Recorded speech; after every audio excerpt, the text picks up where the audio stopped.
And we're off. Hold on, that seems a bit too loud. Everything okay, guys? We are back to being live. Hold on, I'm just adjusting the audio a bit. Seems a bit too high. You guys will let me know. How's the audio? How's the hair? Good evening, Turnkarn, De Holly, Wes, Ron. Howdy. Happy Thanksgiving to everyone. And happy Black Friday.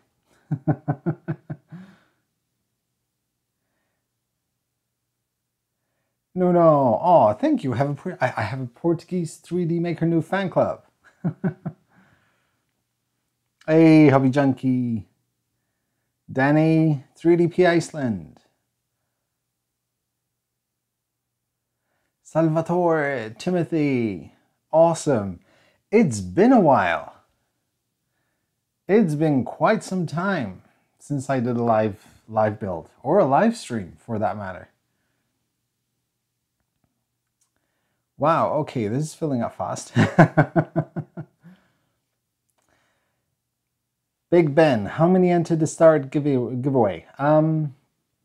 So far, I think I've had about 6 legitimate entries. And when I say legitimate, is because the whole STARTT giveaway is meant to be for others. You know, you nominate someone else, as in you give something for Christmas.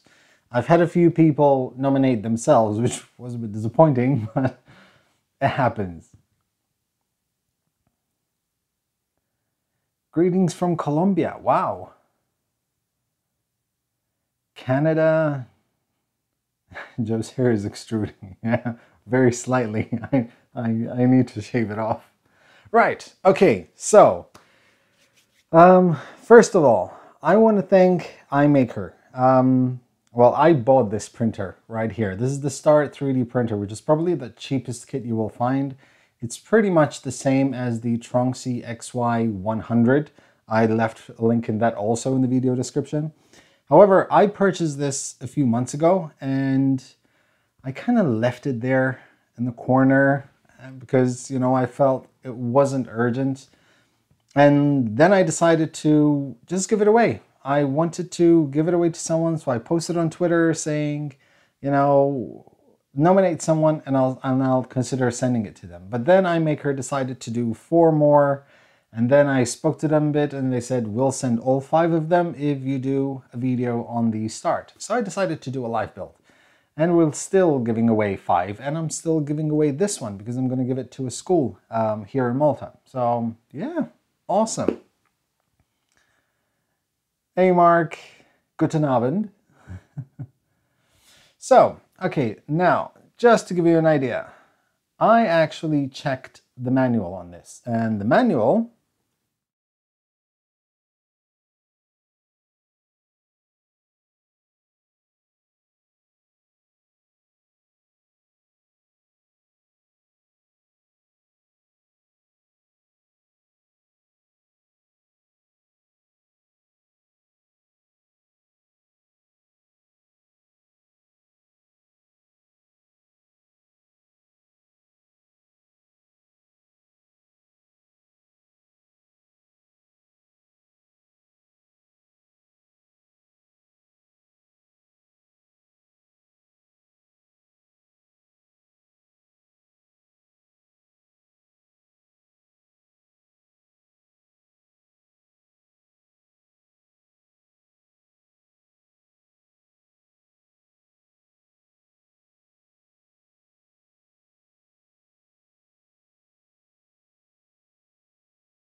okay, so hold on just a second. Apologies. Okay.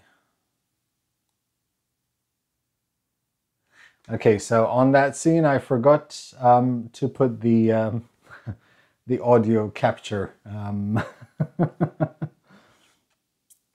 I forgot to put the audio capture device inside that scene. But okay, as I was saying, the instructions are actually relatively clear. They're not Tronxy they're not coming from Tronxy, and you can say that because they're actually in very good English. They're quite clear, very good steps, one after each other, and I've been through them. There are a few things which I'm not too happy about, but for example, little things like the cables here aren't marked X, Y, and Z. They're marked A, B, C, D, so you just have to figure out the length that you need.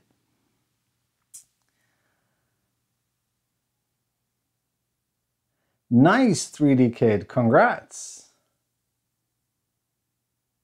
Do all the streaming on the Apple I got behind me. Yeah, but that's for editing. I leave that for editing. Okay, so I'm gonna begin. I'm gonna change to, hold on, everything's falling apart.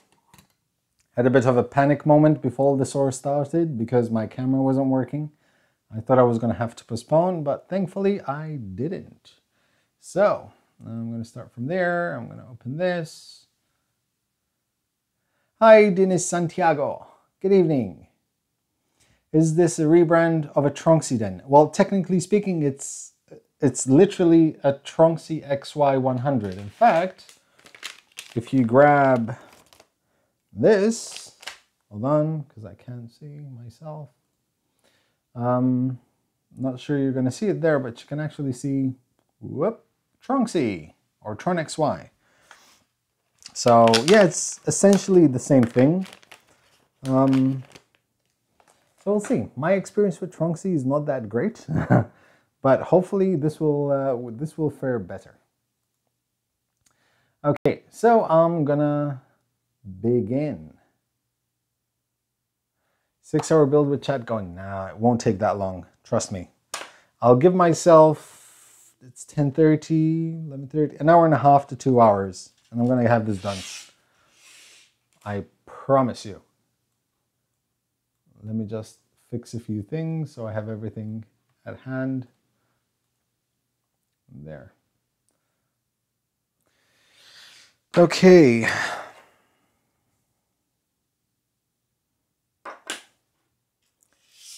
have everything prepared, I think. So, just get the Dropbox links I sent you on Twitter. Yes, I did. You see, Joe, this is what happens when you leave it so long between live builds. Yeah. Should be ashamed of myself.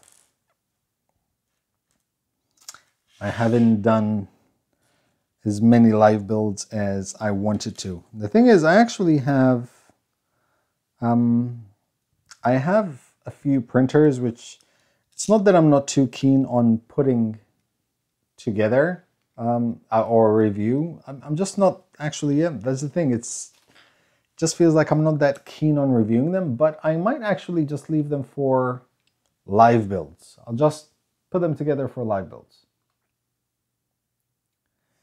Okay, and then this, which will go there.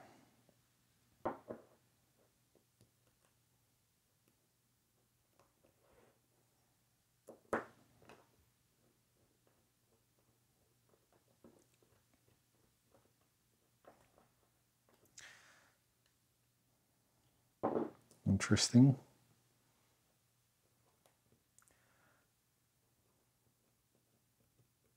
For no, Diablo 3 is an awesome game. Hey, Carmelo. I've been actually sick these last few days. Today was the first day I actually feel a bit better. See, this is not convincing me already. These are slightly too long.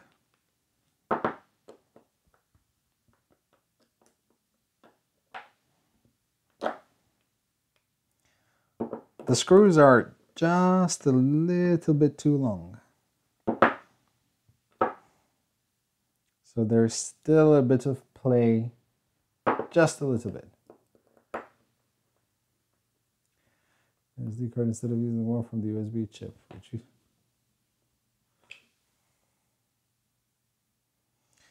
Okay, that feels better.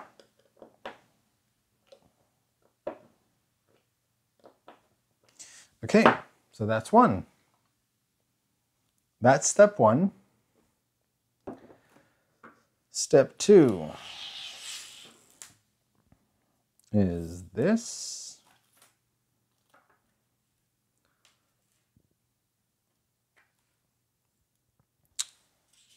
I'm gonna install the limit switch. This is the Y limit switch. It actually tells you it takes 2 to 6 minutes to do. That's if you don't have a YouTube channel and a chat going on.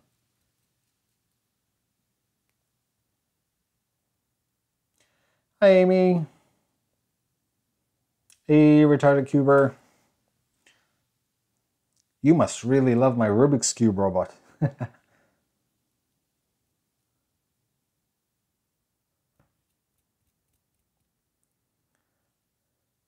How is the quality of the parts compared to the ANET A8? I would say they're pretty much identical, to be completely honest. It's the same acrylic thickness. Pretty much everything is the same. Okay, and that's another piece that's ready. Next up, let me just move a little bit here so you guys can see. So we have this, which goes here.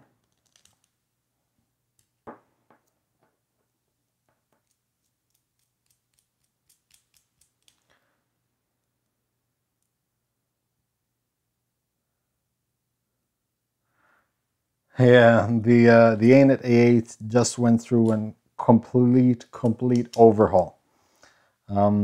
It's not really an ANET A8 anymore, even though it still runs on an ANET A8 board. But yeah, I still call it the ANET A8. However, this week the new stepper motors with integrated lead screws should arrive. And from there, I'll probably end up installing a lot of different things on it.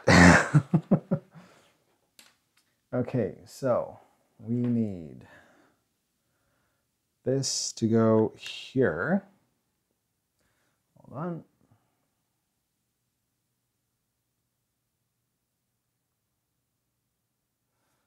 Okay. Do you say so? All right, so this goes here. So the trick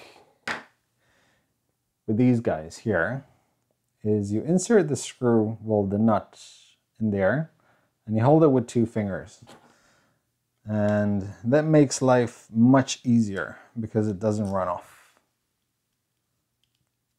Rum. I could so do with some rum.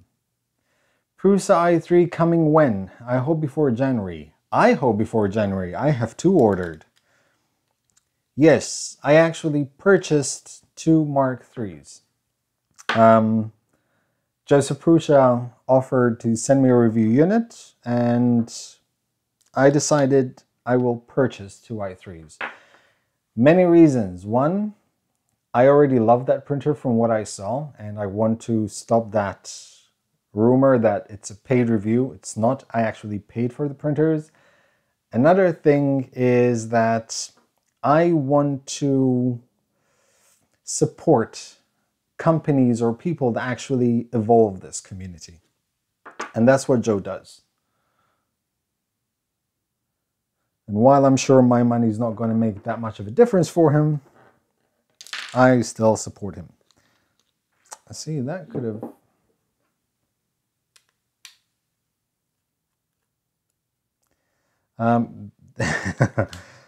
I also bought 2 because I need them. I'm kind of outsourcing now. I'm helping a company in Malta 3D print parts. So, yeah.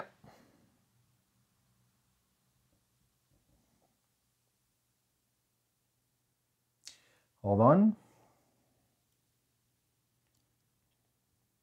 So this goes like this goes like this. Why isn't that? Okay.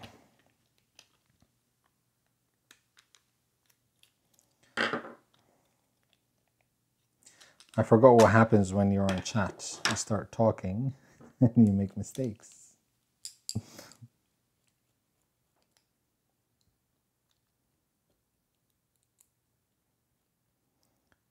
This, I installed this the wrong way around. There, that's how it should go.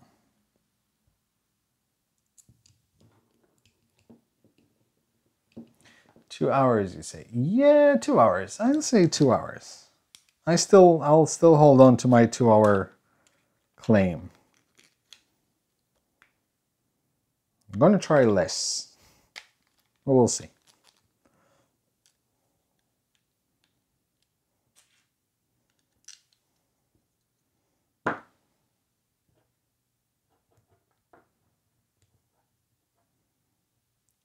Depends how busy you keep me, guys. You guys keep me.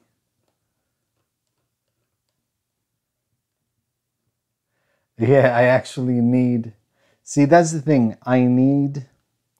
It's not that I need a 3D printer. I need more reliable 3D printers. That's the thing. And when someone calls you for an order of maybe, I don't know, 500 pieces of a particular part, you want a printer that's going to perform no matter what. And for some prints, I have the Sigma, which is a printer I'm actually using really a lot lately. No elevators. Is there a place to buy 3D Maker Noob swag? Not yet, but hopefully there will be. Hey, Brian! So, 1, 2. And then we have this. Now this goes here. And this goes here. I feel like I'm about to miss a screw or something.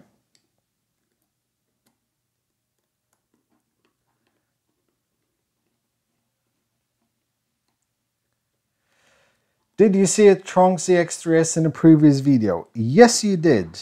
The reason why they're not behind me anymore, both the X3 and X3S, is because today I recorded a video on them explaining why I didn't review them and why I won't be reviewing them. And I'm also going to give them away to my Patreons. Actually, sorry, wait, I correct myself. I've already given them away to my Patreon, so now I just have to ship them out. Okay, and this one goes here.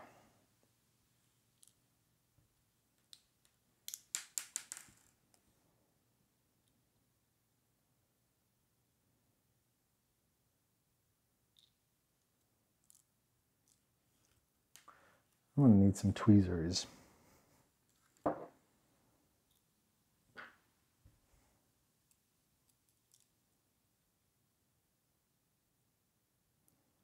It's a good thing I'm wearing glasses. And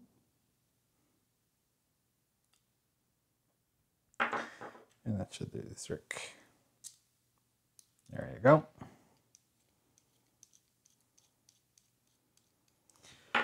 Did you try the new Prusa firmware? Actually, what I did, I think it was yesterday, I rebuilt my Prusa from the ground up. I took it apart, gave it a service, installed a new frame, which is signed by Prusa, which should make it like 10 times faster. Okay, that's the first piece. Now, next one is these two,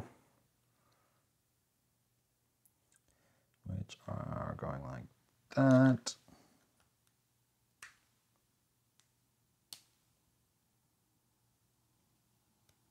Okay.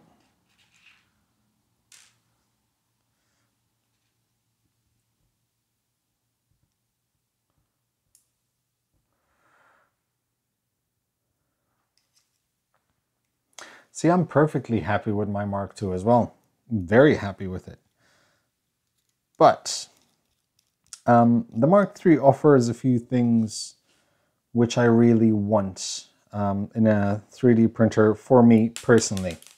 Oops. And that is speed, it's quiet, has a run-out filament sensor, it has a power off or zoom function. If there's a jam, it will stop. If the print fails or it skips, it will stop. And those are things you want when you print for others. Hey, Mr. Maker.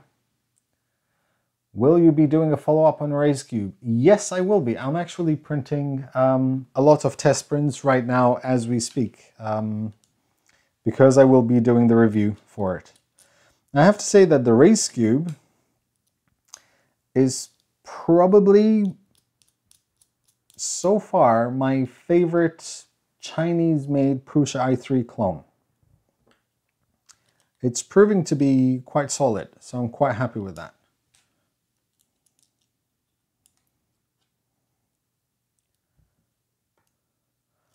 Only one flaw in the Mark III, doesn't come in blue. Oh, you can always print the parts in blue. Hey, Stahl. How's it going? So that goes there. Next up, these parts and these. So, okay. That goes there.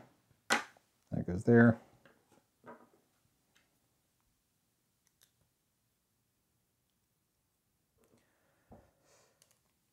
Have you seen the new Anycubic Ultra Base Surface? I actually just installed one on my i3 Mega. I will also be doing a video on that. Have you noticed how many times I'll be doing a video on that and I'll be doing a video on that? It's crazy busy at the moment. And having a full-time job doesn't help. Especially a really demanding one which requires you to travel quite a lot. I spent almost a week and a half away 2 weeks ago, which is why it was so quiet this week on the channel. I came back and I ended up really sick. So all the traveling is catching up to me. Hey, the chaos! Happy day after Turkey Day.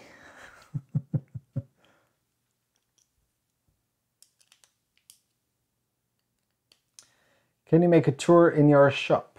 Mr. Maker, I definitely will. Actually, I will do one better because in about a month and a half, I will move to the new place, where I will have an awesome garage where I will set up my new studio. Really looking forward to it because it's been a long time coming. Okay, I foresee an issue here. Hold on. Let me just align these a little bit. There you go. That's better.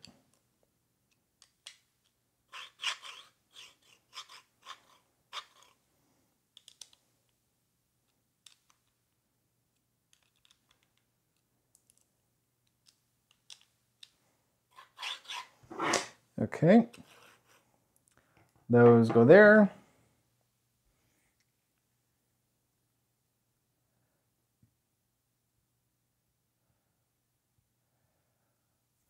Hey, do Ultra Base, if you lose power and the bed cools down, it will pop the printer and you can't carry on with the restart. That's very true, actually, and that's one of the points I did make, because once it cools down, the prints just literally just move off.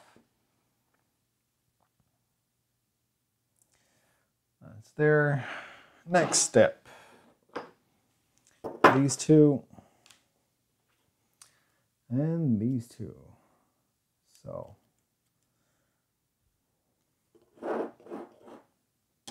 These go in that orientation.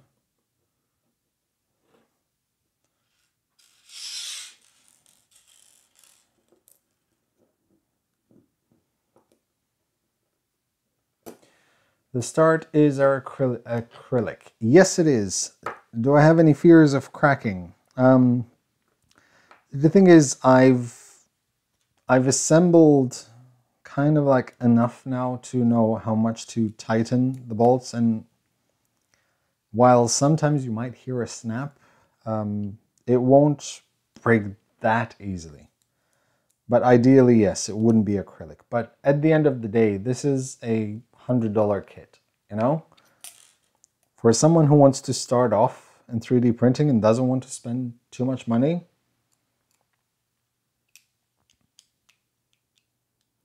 I'm not going to tighten these bolts too far off because you can kind of like adjust them. So actually what I'm going to do, I'm going to align it, try to align it exactly in the center.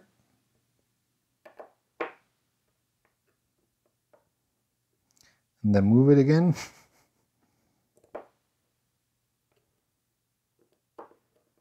All right, Chris, thanks, man. Where's Keith gone? Where's Tinkers? He was here.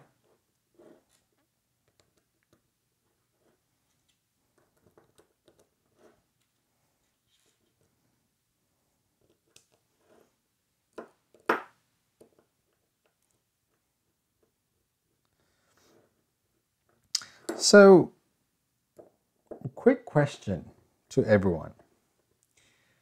Because I'm about to kind of expand the channel a bit. I'm going to be doing a lot more electronics projects, robotic projects, lots of drone stuff coming as well. You can see behind me, there are my little drones, which I'm practicing on in my radio controls. And I was thinking of actually, hey, Meta Hackers, Dave, Mr. Goldilocks. How much out of a scale of 1 to 10 do you guys find 3D printer reviews useful? Okay, so 1 and 2. Wire A short, wire B long. This should be B. That's X. And B. So we'll throw that there. There you go. And wire B long.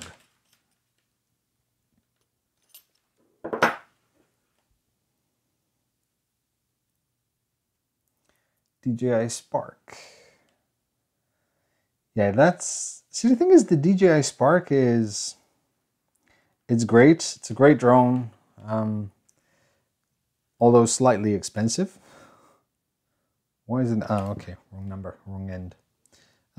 But I want to do fun stuff. I want to print frames in nylon or carbon CF or nylon CF or exotic filaments. And then what I want to do is grab the drone and fly it straight into a wall and see how strong the material is. That's what I want to do. Yeah, Kevin. I also want to print many open RCs and then also drive those straight into a wall and see which one fares the best. Okay, so.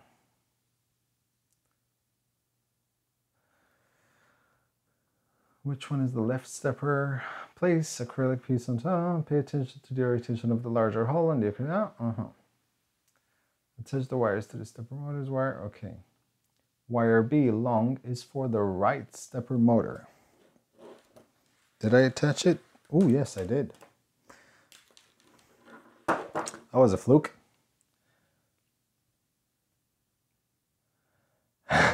Sorry, counterpoint.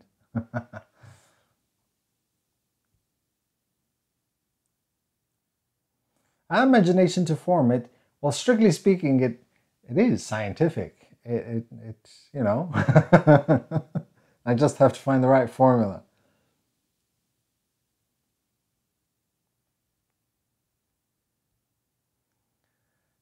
Okay, so next up is this part right here. This goes there, and this goes through here.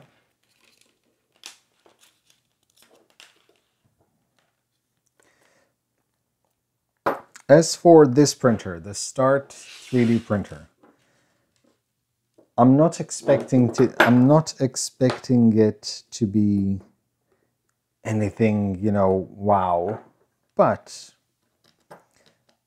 I do think it's going to be a fun little printer. And as I always say, as long as a 3D printer prints, and it prints decently well, then it's doing what it's meant to be doing.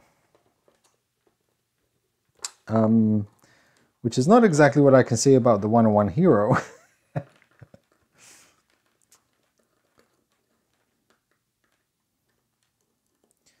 So that is the right. Okay, now left. You could do some demolition derby with my... Oh, that thing, that tomahawk thing looks insane.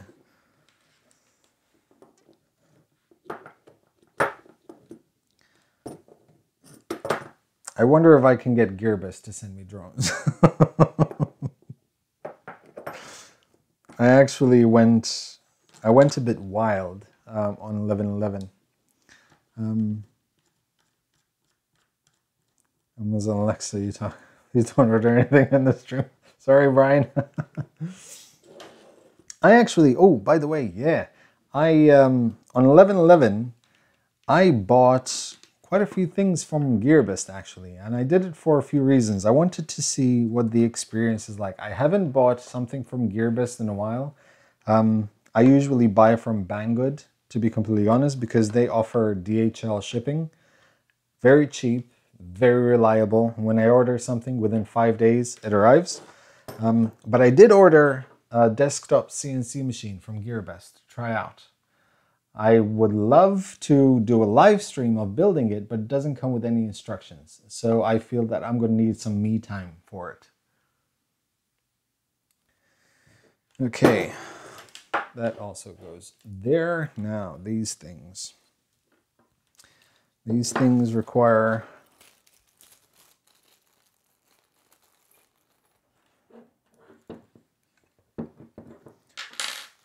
I'm just going to tighten some screws here.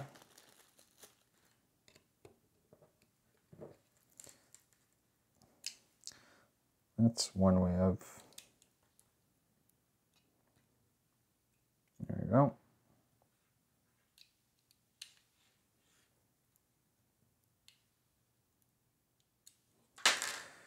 Okay. Now, we need limit switch, which goes there and there.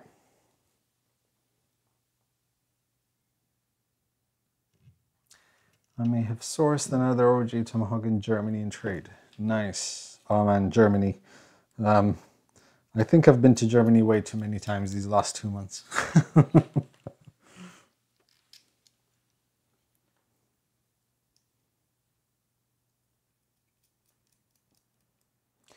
Hey! Mr. Mike. No worries, Mike. Don't worry at all, man. Please don't feel obliged to actually attend the live streams.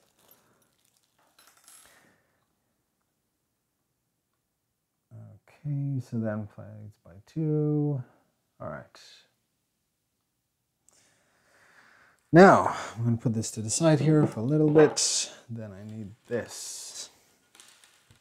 And these go there.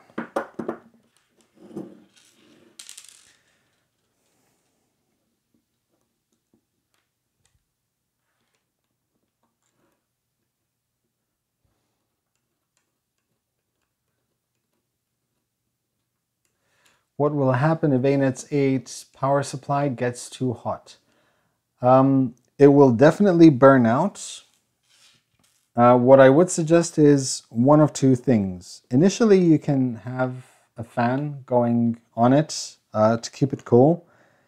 But I would highly, highly recommend upgrading the power supply, possibly to one that has an integrated fan already in it.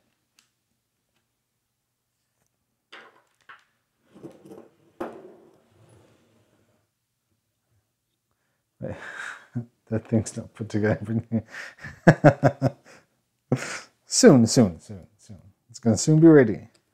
I believe we're actually moving along quite nicely.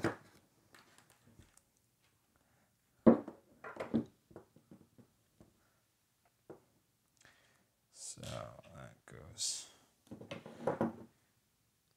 there.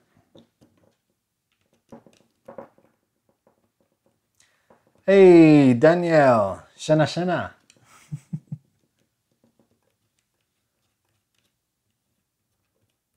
Hey, Ismail. Doing okay so far, thank you.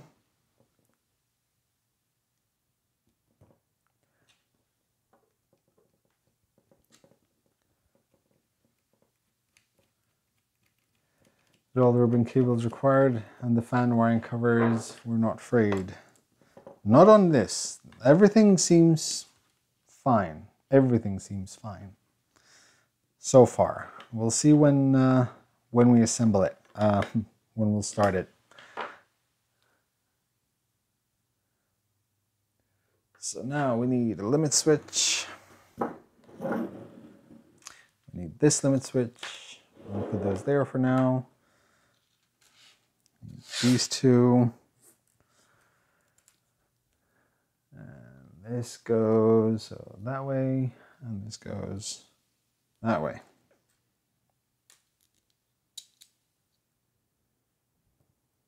Hey, Marius. Waiting for something to crack with all that acrylic. I'm trying to be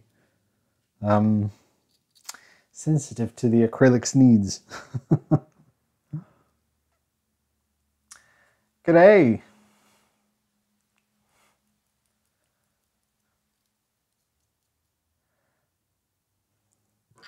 Your panda just broke loose. Panda?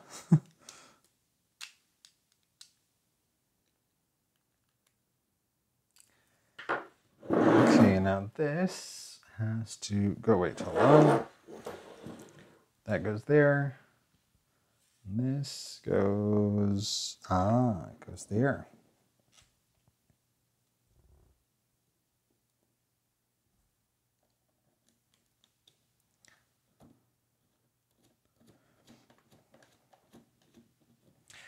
I wonder what the life is like of the guy who actually designs these acrylic pieces to go together.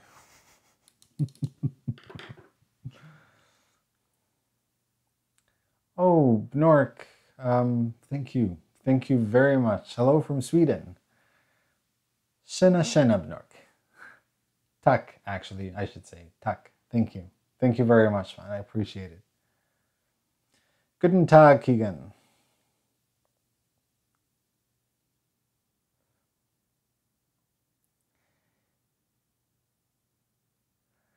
Next up, we need the assembled black base frame, which is this. And we need this. Oh, wait, hold on. Did I miss something? No. Okay. Oh, wow. Okay. So this goes in here.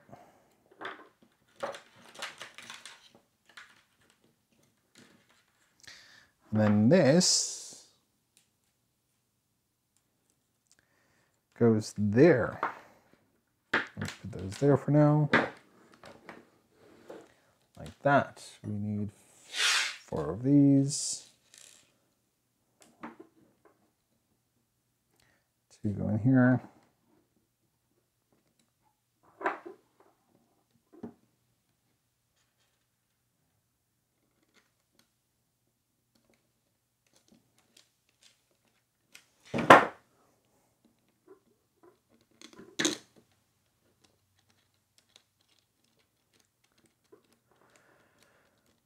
I've been aiming at A6 and having put that together and used it for a while. I wouldn't buy another Extruder flame kit unless it was just for parts. No, agreed. Agreed, Robert. See, the thing is, these kind of kits, the A8, the A6, I feel they're all like stepping stones. And you put them together and you start tinkering and you want something better and you start upgrading. And that's what they are. They're a stepping stone for the tinkerer into the 3D printing community. But yeah, for someone who is already into 3D printing, I doubt they would buy an acrylic frame printer, unless, of course, they buy it purely because they want to use it as parts, or they intend to upgrade it.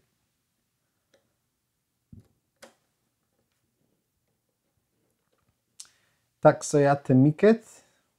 Oh God. You only need to change the firmware to use the other one? Yeah, it's not hard. No, but the ANET A8 now, Marlin supports the ANET series printers. So just install Marlin. Okay, now everything goes through there, apparently. So this can come down here. I like that through each step that you do, it actually tells you where to pause the wires from. It makes life better for cable management, at least.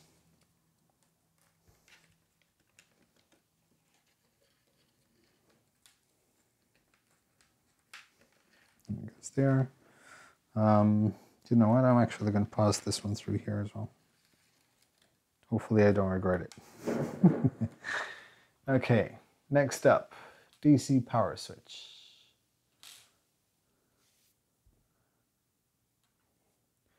DC power switch. Buenas.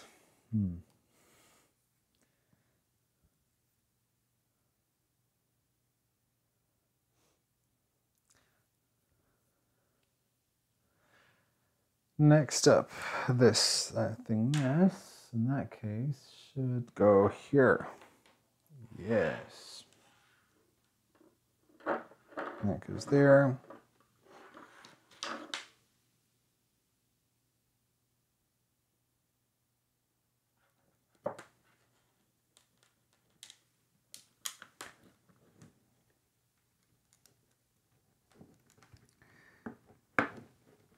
Come on.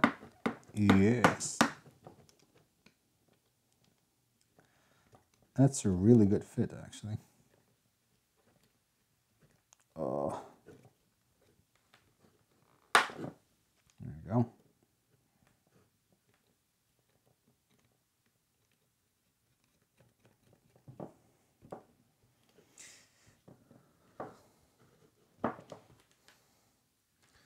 Let's throw this out of here as well.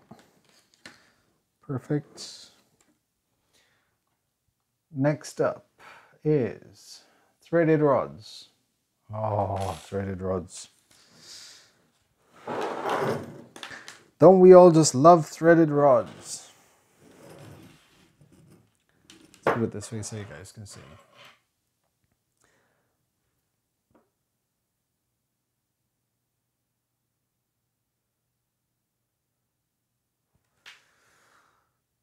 There's the...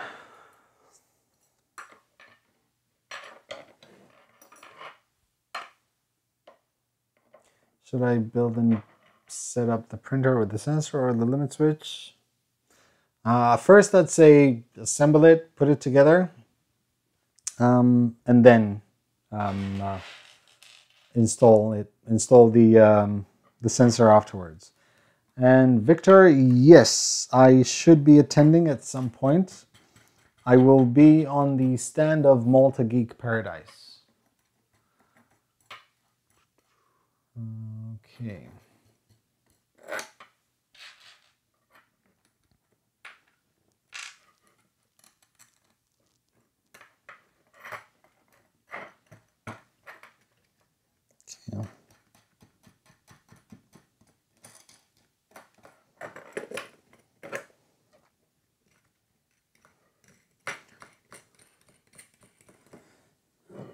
Okay, next one. Where did I put it? Here. This is the only thing I hate about kits, threaded rods.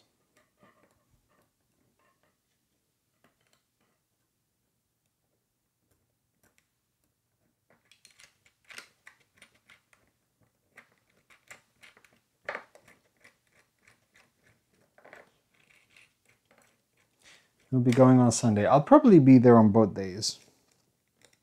Both Saturday and Sunday.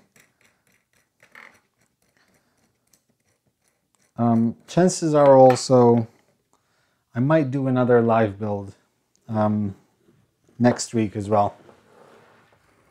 I need to get reacquainted with live builds.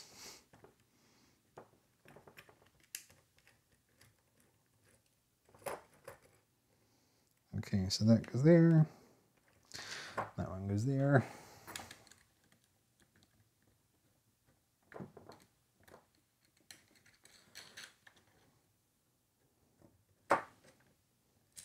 And as I said, I have a few printers. I have a ZoneStar P802, which is full metal frame, which I wasn't expecting. I've had it for a couple of months now, sitting in a box. And I also have a Flying Bear. It's not the Tornado, it's something else, which is also sitting in a box. So I figured I'll use those as an excuse to have live builds. Not necessarily review them, we'll see. Depends how they go. But yeah. CNC, no man, there's no instructions whatsoever, nothing. It's just a box full of parts.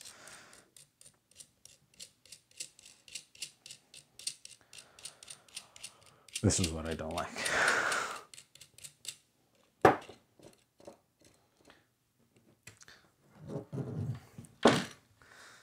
See, to build the printer, it takes you 5 minutes. To do the threaded rod, it takes you 1.5 hours.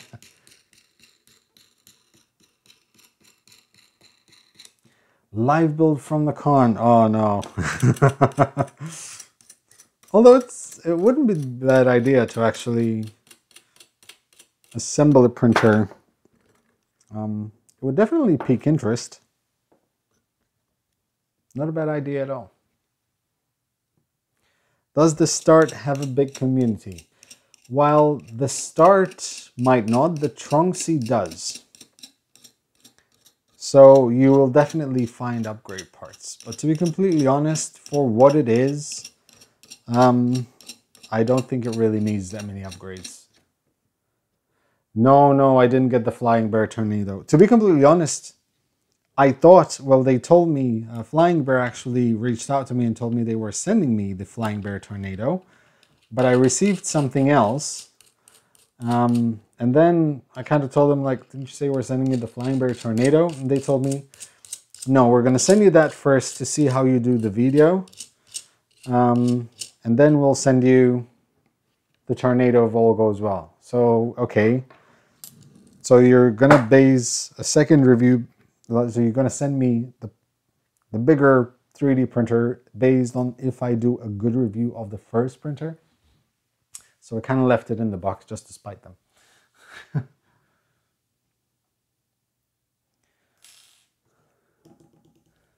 So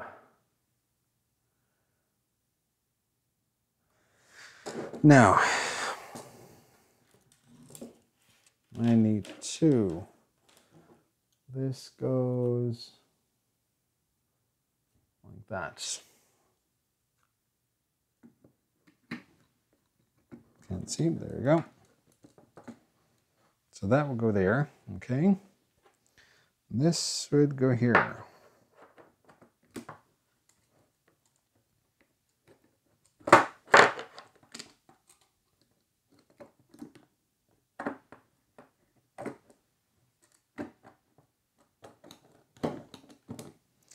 Okay. 1, 2, 3, 4. Have a good night, Info Mario. Or good afternoon. Depends. You might be having a siesta.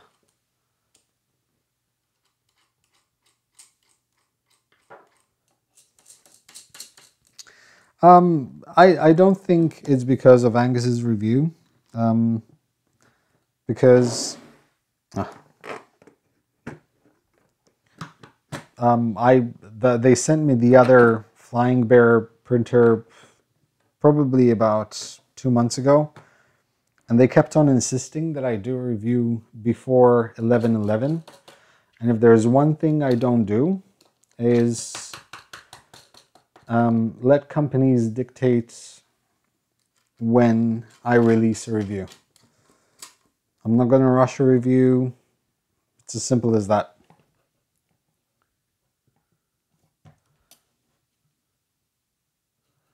Yes, it does, Mike.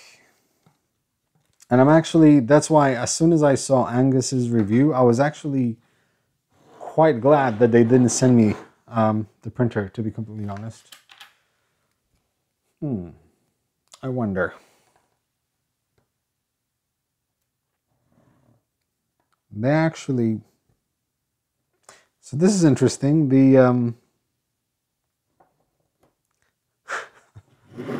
So the spanners to close the, to tighten the threaded rod screws or nuts are actually 3D printed. No, they're not that strong at all, actually. But it kind of tells you exactly how much strength you need to put on them, because they start snapping when you over tighten.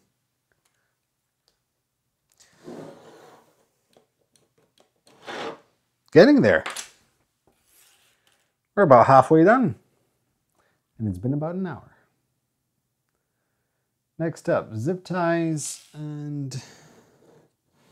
Okay, so I need to do this. Too large.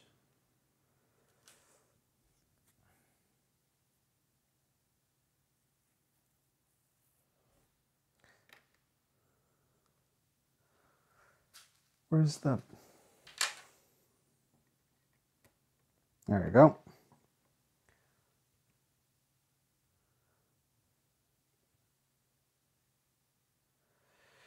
Is Flying Bear related to TiVo then? Say business plan. See, the thing is, now I'm going to be completely honest. I've never had any issues with TiVo themselves. They've reached out to me to see if I want to review the Tornado. Sorry, first they reached out to me to see if I'm interested in reviewing the Tarantula. So I said, okay. Which they sent, and it's sat there for a while, and then I assembled it, and now it's just sitting there because, honestly speaking, it just takes too much time and effort to actually... Why am I doing this? This is not what I want to be doing. Well, yeah, it could work as well. So yeah, it's just sitting there at the moment. I don't know if I'll be doing a review of it, because to be completely honest, it just requires a bit too much work and tinkering. And it's the same problem that I had with the Tronxy or TronXY X3S and the X3. They just require a bit too much work.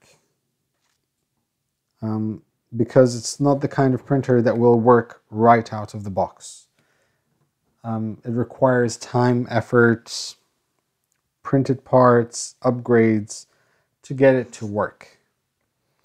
And that just bugs me. And I'm going to be doing a video on that. I'll probably publish it Sunday. I recorded it today, because I kind of went on a rant with my Tronxy printers. So I decided to record it.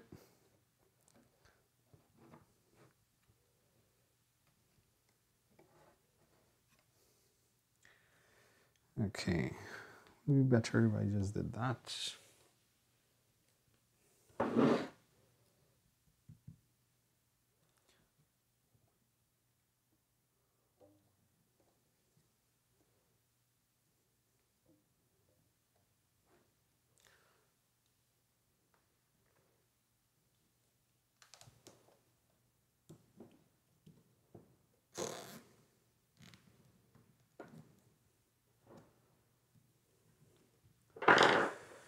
Are you obliged to send back or pay for a printer you receive but don't do a review on?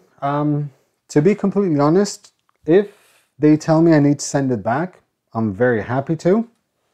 But there is no way I'm paying for shipping. The reason is because when I receive printers from GearBest or Banggood or whoever that's not within Europe, I end up paying quite a hefty amount in customs fees. So if they don't want, they want the printer back, then I need a refund of those customs fees, and they can pay for the shipping. Other than that, they're free to take it back. Hey, Simone. Thanks, Mike. Everything will be fine. Don't worry. I'm in good company.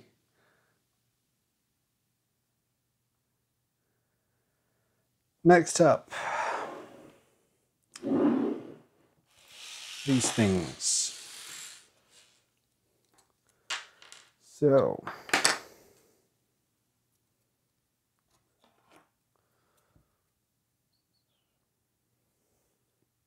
that is there.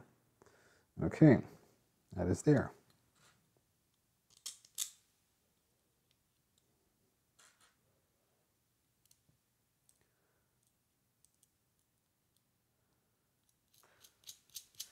Did you go to uni? So what courses did you take?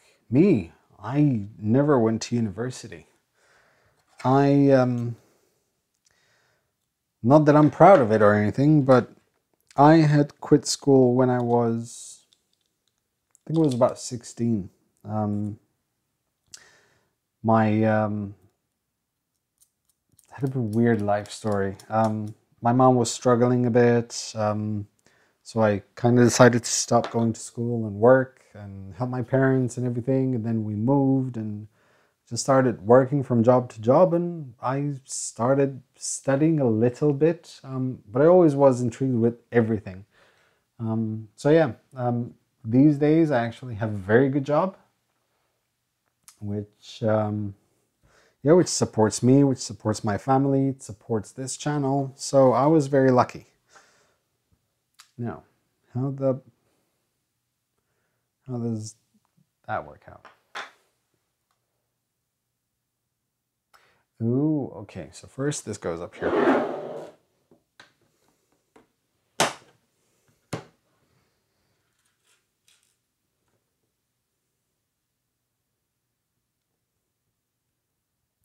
Yeah, sometimes I wonder what would have happened to me if I actually kept on going to school, kept studying, went to university. I probably would have gone to study architecture or become an architect or an engineer or something like that, because I always had this passion for art and tinkering. Saludos, R2D2.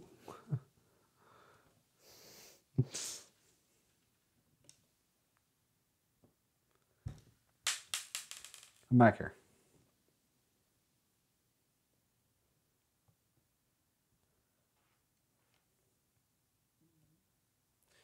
It goes in there.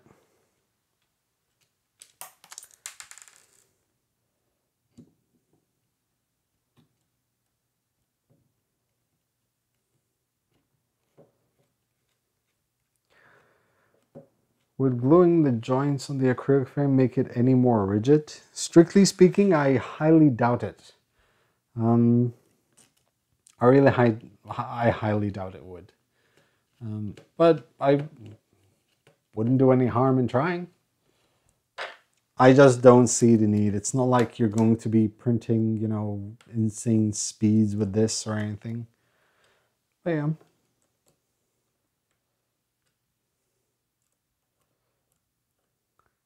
What is the minimum salary in Malta? Hey Joe just subscribed. Which printer would you recommend for a fellow noob Maltesers? Yay! Looking to get his first 3D printer. What's your budget, Bill? And do you want a kit or do you want something pre-assembled? Do you plan on printing anything in particular with it? Any exotic filaments or would go here. There you go. And this would go here. I love how many Maltese are actually getting to know this channel. CR10S is Prusa 3 killer. Oh, no, it's not. Trust me. It's really not. I have the CR10S. It's a great printer, but it's not a Mark III killer. I assure you that much.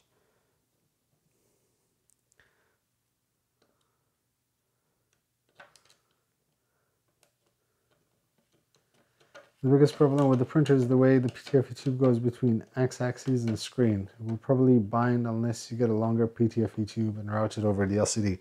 I kind of noticed actually that the PTFE tube is really small. I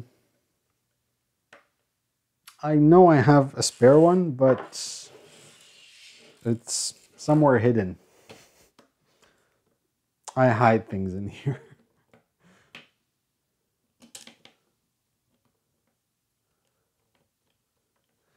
Yeah, what is the minimum salary in Malta? Honestly speaking, I'm not entirely sure, but I think it's about 8,000 euros a year.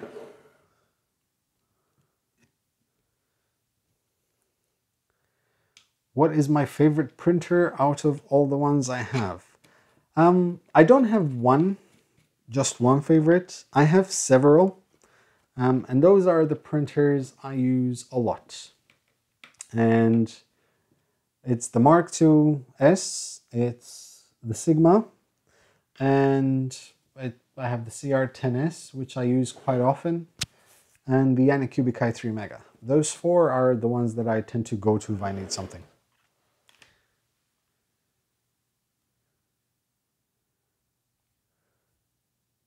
I definitely want to upgrade the firmware on the CR10. Okay, that goes there. Next up, this thing. So, that goes there, this way, there.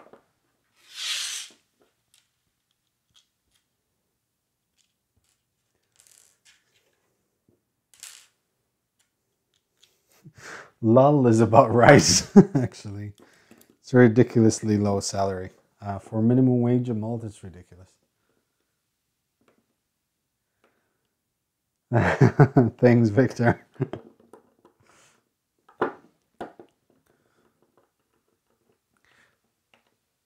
At least so far in Malta, and I don't think it will happen because it's a small community of 3D printing. But in Malta, what tends to happen is that people know everyone, people know everything about everyone. They might see you in the street and call you out on it. But yeah, I don't think it might happen in this simply because maybe at Comic-Con there might be a couple who might recognize me. 200 euro range. Would prefer a kit as I like building things and I'm pretty technical. I would probably go for the RaceCube AA10, to be completely honest. I will be doing a review on it very soon. For that price, that seems about right. If not, the CR10 Mini. Although no, that's a bit expensive. Okay, next up, we need 1, 2,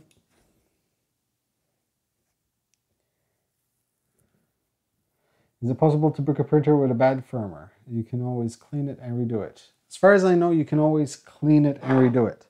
Unless you burn the board. Then no, obviously you can't. Okay.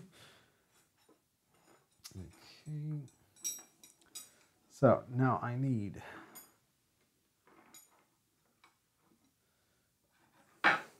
Are these the ones? Yes.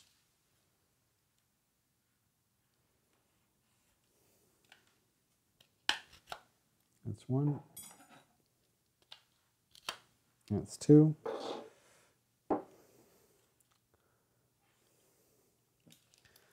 And then it's 3.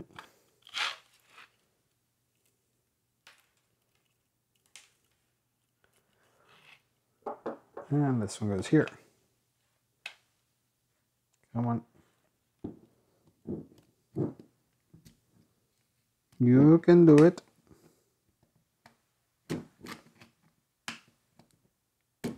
There you go. I have to say the printed parts are much better than my first ever Tronxy. Oh, that printer was a nightmare. Everyone's been talking about the X5S. And to be completely honest, I'm not sure I want to receive it for the simple fact that it's a Tronxy and I have such bad experience with them. It's 3 printers that I've had issues with.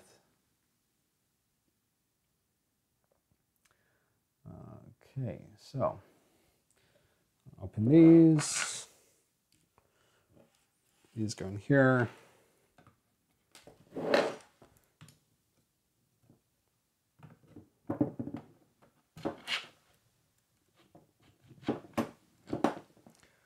goes there. Sorry.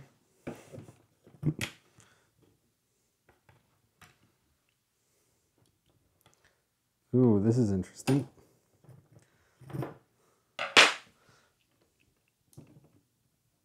So those can go in any further.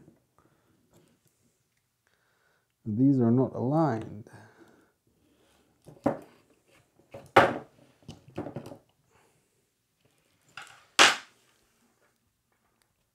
Ooh, okay, there you go. It does go.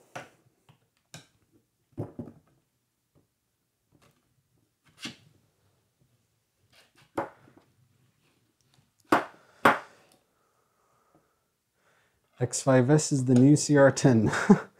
Honestly speaking,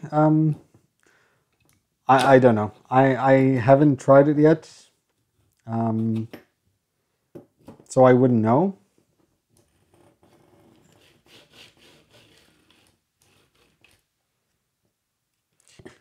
Something tells me that I doubt it, simply because it's a Tronxy. Hey Ron, good evening.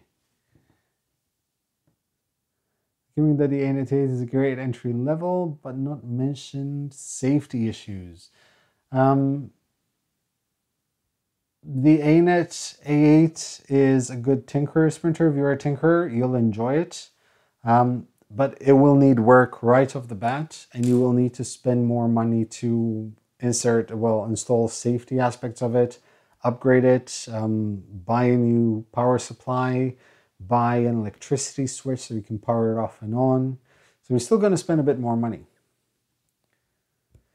Maybe I should send you my friend for the CR10 when done tweaking, if so you can have a go with it. Yes, please. That would be awesome.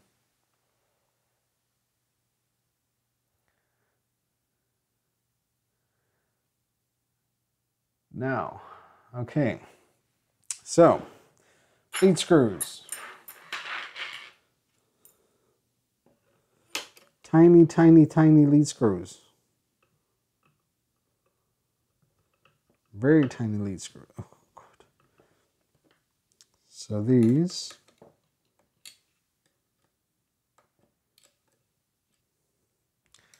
I'm guessing. What? See, I can already see issues here.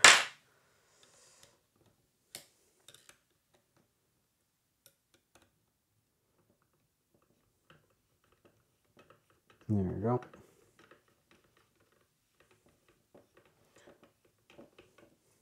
I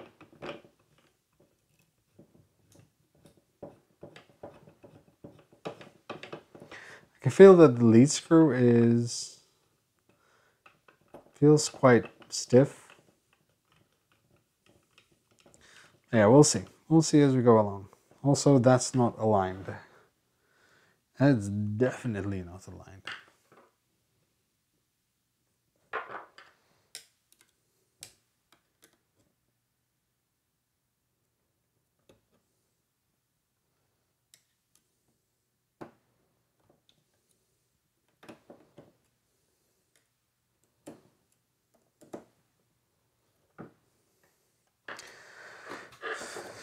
Okay.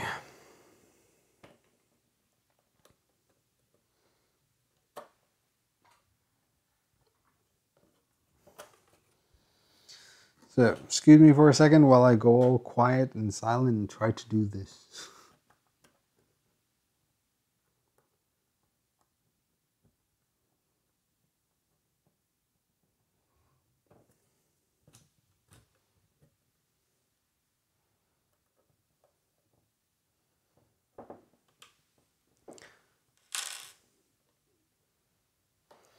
Okay.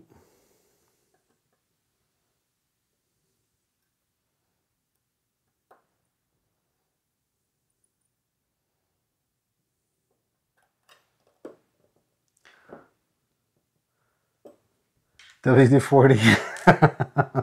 I'm gonna ban those letters out of this channel. WD-40. Every time that thing gets mentioned, it just triggers mayhem.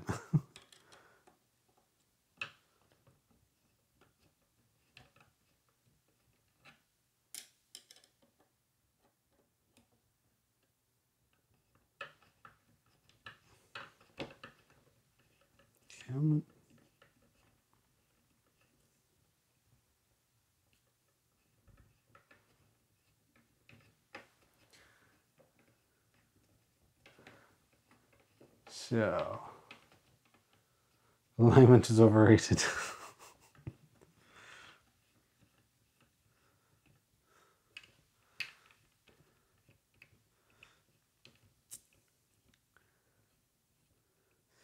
Okay, so that's definitely not straight.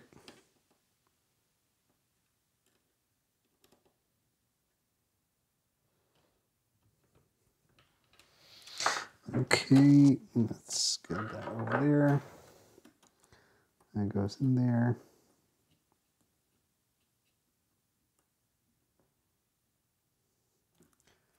Next.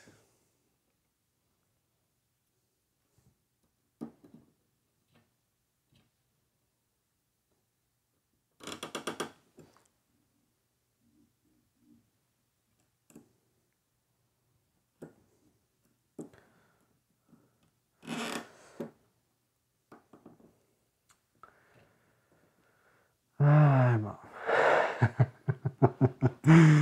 You can keep it, Keith.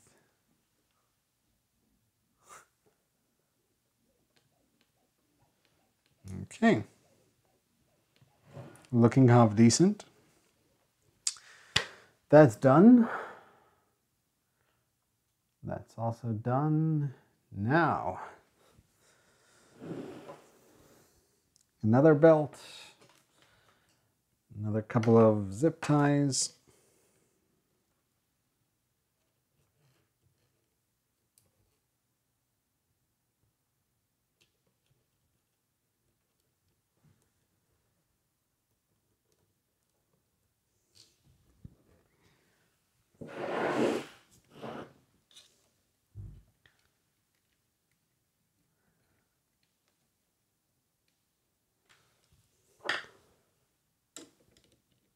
That's what I want.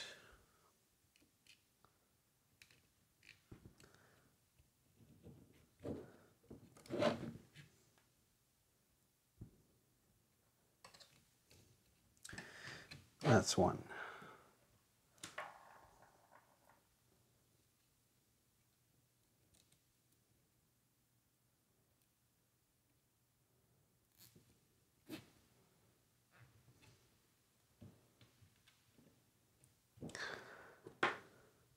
It would be really nice to hear some music right now. I need to figure out a way to have background music going when I do this. One that won't have the video shut down because of copyright infringements.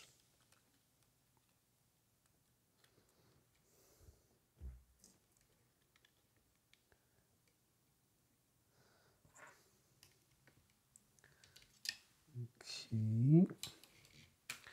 Joe, what's the status on your 3D Maker Noob shirts? To be completely honest, I still have to order them. I just got completely sidetracked.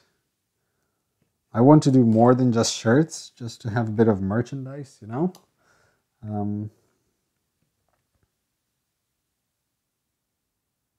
but I will. Come on, come on. There you go.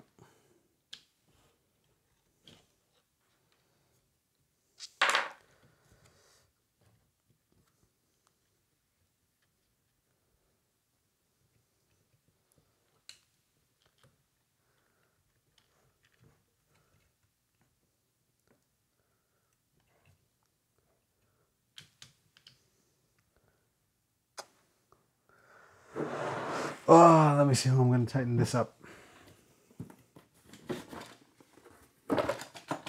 Tools. Do you recommend the Attn? Why you do or why not? I would recommend the Attn based on certain criteria, whether or not it's your first printer or not, whether or not you are a tinkerer. Many things. Majority is I would recommend it to someone who already has a printer, likes to tinker quite a lot, who's not a friend, who's not afraid to get their hands dirty, someone who's prepared to spend quite a lot of time setting up a printer together and getting it to print right, and someone who also has the time and the money, because you will need to upgrade it. You can upgrade a lot of it with just printed parts, but yeah, you will need some additional upgrades for sure. Oh well, that didn't work.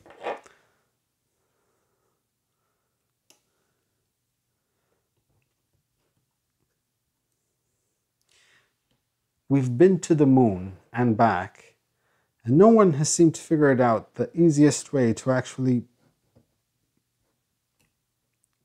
put together belts on a 3D printer as easy as possible.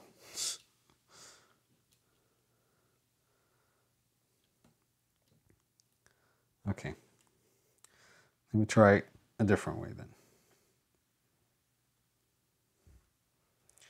So that goes there first. Then we'll grab that.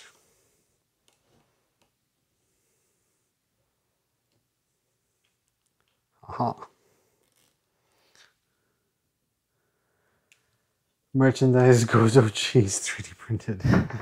My wife wouldn't be very happy that she's Gozotin. Okay. That's that as well.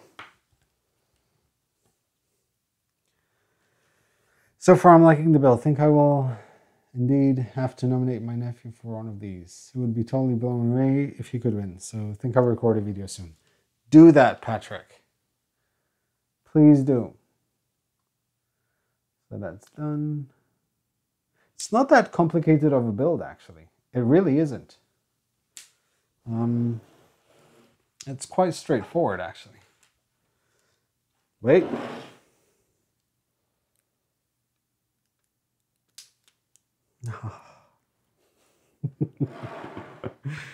I enjoyed that too much. Way too much. So those three go there. Wait, so you guys can see what I'm doing.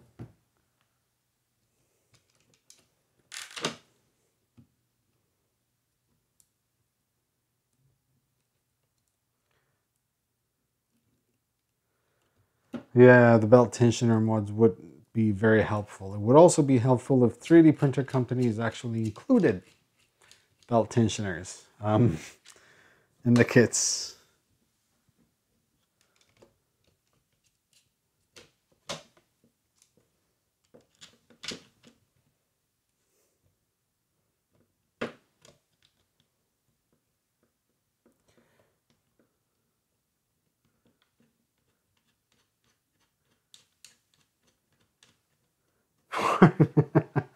Exactly. Hi Joe, can you give me a shout out? I am trying to start up a YouTube channel and got two printers, one DaVinci Pro, which I have modded to bits, Wow, okay. And the second is a hypercube. So, Derek Matthews, I'd actually really like to know how you modded a DaVinci Pro.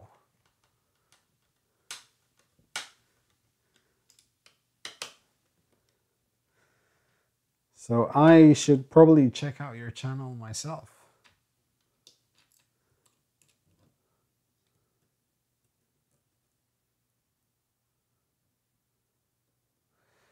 Chinese printers have quality control problems. I think that's one of a very long list of problems they have. But yes, it's quality control and manuals. Oh, the manuals. Now, extruder, Teflon tube.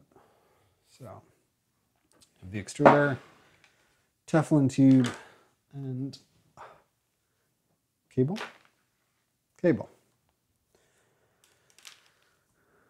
So, where does the extruder go? All right, okay. Oh, this is definitely gonna snag. That is definitely gonna snag.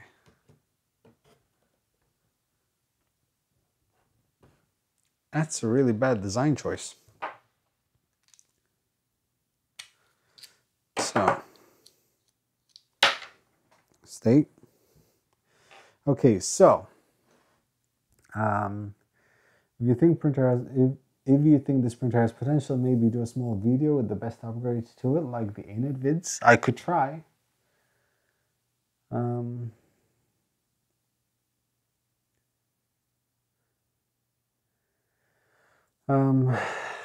Okay, so this is supposed to go.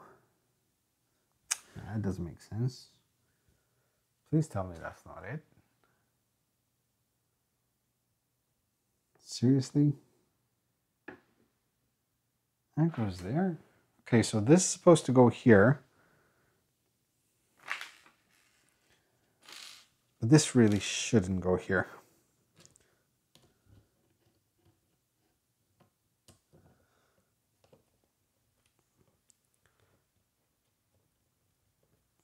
Because this would go here and there. Oh, that is so wrong. Okay, so this thing definitely needs a longer PTFE tube.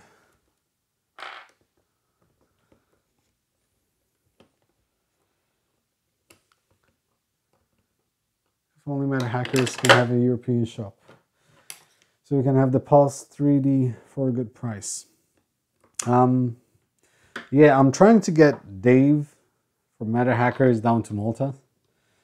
Maybe we can get him to set up shop here. That would be awesome.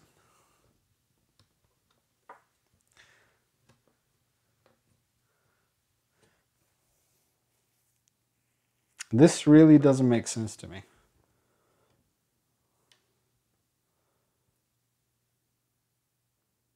This really doesn't make sense to me. This shouldn't be like this. Okay, so let me explain what the difficulty I have right now is with understanding the design. So you have the extruder that goes here, okay, which is fine. It looks okay, actually, hold on, there. But this is the cable they provide you with, the PTFE tube. Now, if this goes in here, and this goes in here, as you can see, it's definitely going to kink at some point. So this should be longer and it should go over the screen, not under it. So I definitely need a longer PTFE tube, which I happen to have. Not too much long, not much longer.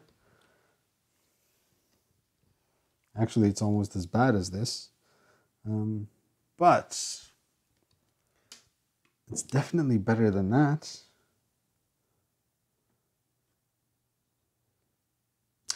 Let me try, okay, let me just install it with the PTFE that comes with it, and we'll see how that goes.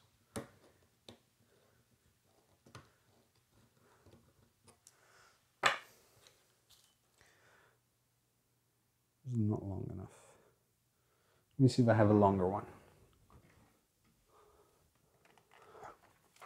I actually do. I do. Yes. Okay. So, word of advice, if you're getting this printer, get a longer PTFE tube. So that can go in there. And this goes up here. There. See, and that makes life easier. Almost. Still not entirely convinced of the design choice, but you can actually, there you go. See, if you tie it up to back here, perfect. No tube go wild. Okay. Wow, okay, time for the board already.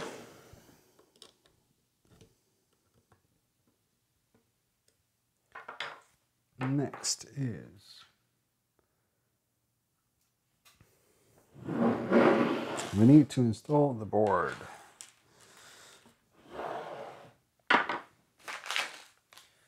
Take the board, 4 of these.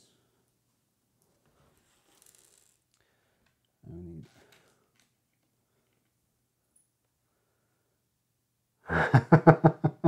exactly, Patrick. So 1, 2, 3, 4. 1, 2, 3, 4.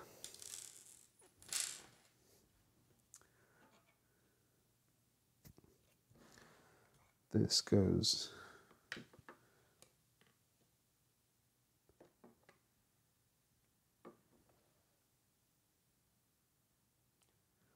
ah, 3, not 4. That's why. 1, 2, 3.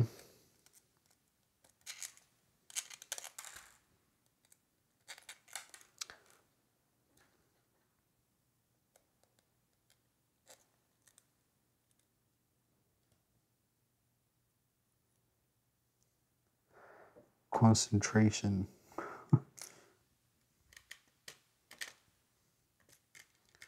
It goes in there.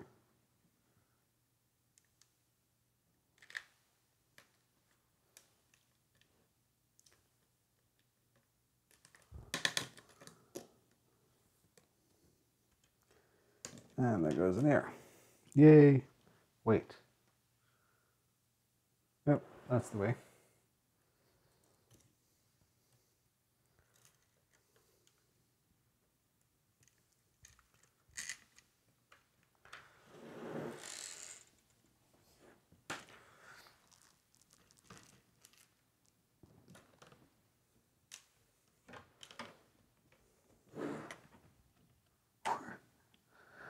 Okay. Wow, okay, hold on. This requires a bit of contortionism. Stay.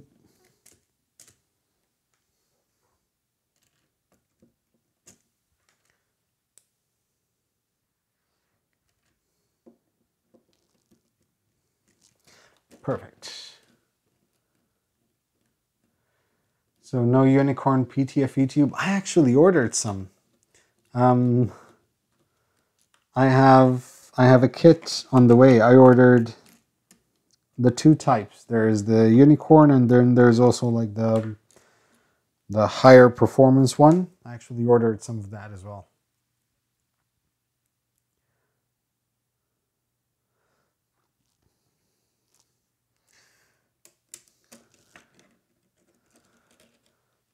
The reason why I didn't put the screws on the outside is because my OCD will trigger. This way it looks cleaner.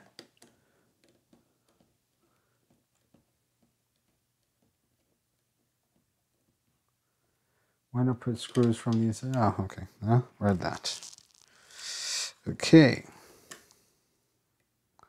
That goes there.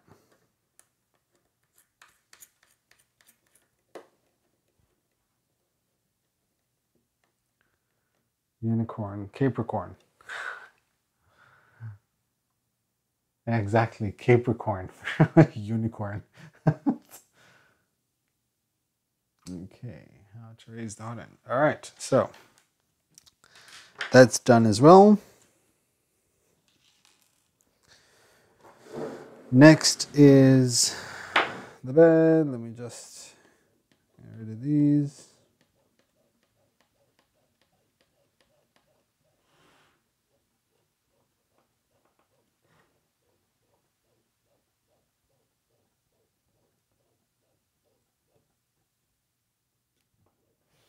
Okay.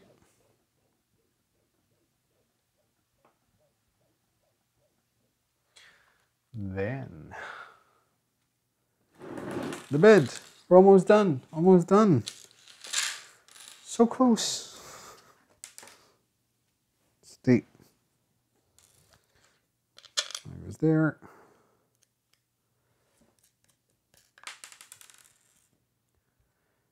Good printer for kids.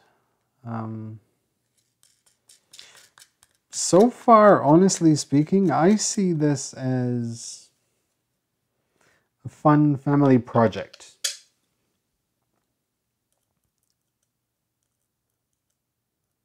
So you buy a kit, you can actually assemble it with your kids and have fun and then tinker with it and print a few things.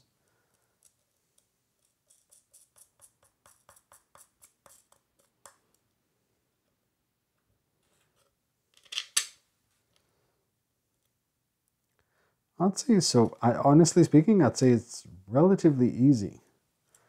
Considering that it's a full kit and the only thing that came assembled was the hot end enclosure, relatively easy to build.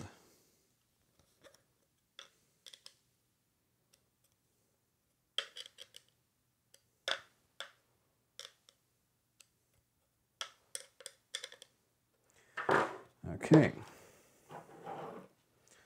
So this would go here. Which side is the back and which side is the front? So it actually tells you as well. Short is in the back and long is in the front. Stay.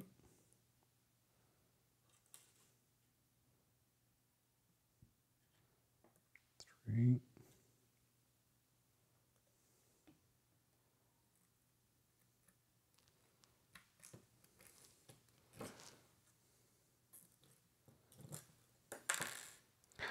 Well done, Joe.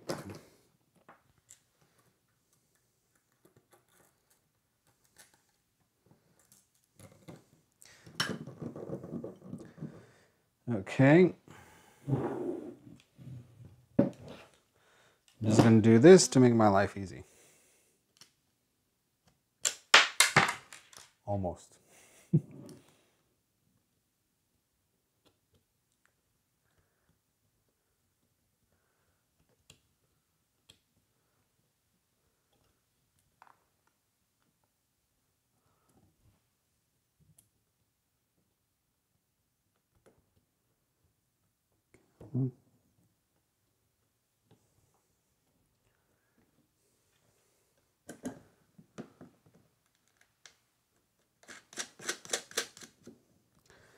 Goes there.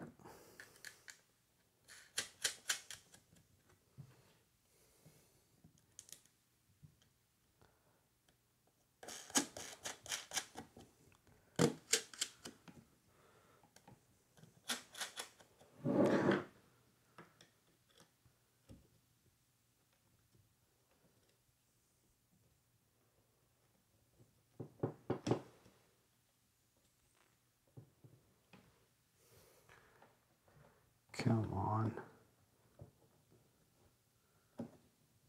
Joe, is this looking like a good printer for a startup maker class, or do you feel the parts numbers make it too advanced?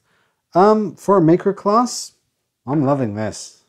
I'm being completely honest. For a maker class, it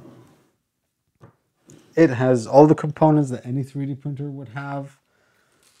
Not too complicated to put together. So yeah, definitely.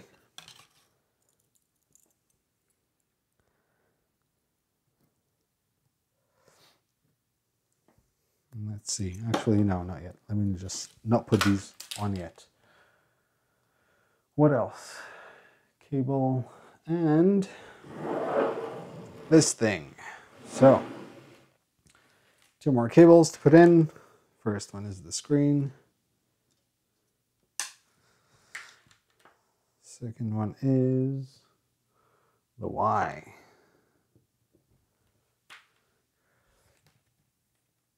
I'm assuming no heat bit? No, no heat bit. Be aware of the PTFE tube catching on the left side of the LCD bezel when printing. Give it a twist when inserting to the hot end to get over the curved inside. Wait, what? So this I'm actually thinking of keeping it here. Because like this, it can actually move freely, and this would not move from here. I think this is the best way because it doesn't have a steep curve. So yeah. Now, cables.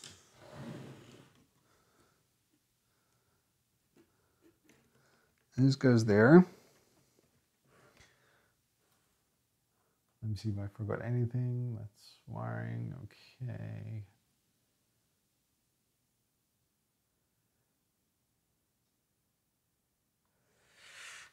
So, Z motors. Now, let me just connect these because I want to get it right. I want to try to get it right. So these are the Z motors. Relatively long.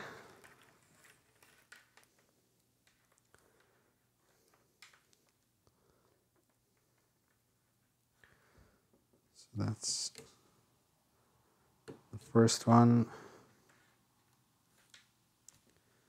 Second one, that's right. Those are the Z motors. This is the X, which would be up here.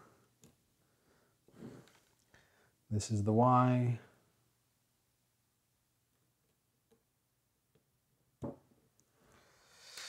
Okay. Extra, I've completely forgot about these wires. Ah, we have the extruder as well. Where's the cable for the extruder? Ah, it's here. Oops. That goes in there.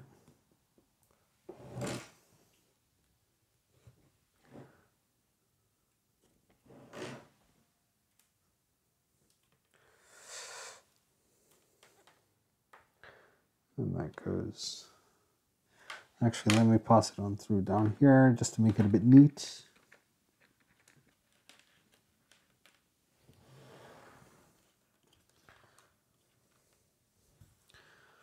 Then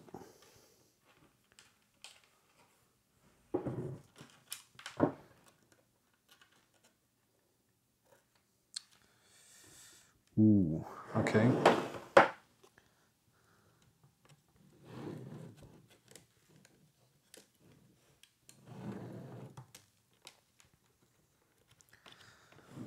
I'm just gonna fix some wire routing because I don't want the wires to snag onto anything. Let me check the batteries of the mic. The batteries of the mic are okay. So, I want these to pass from underneath.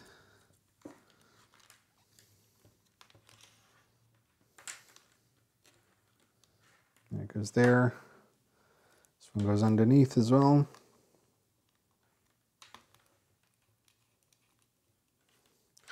First print, no, not polycarbonate. We'll do nylon CF.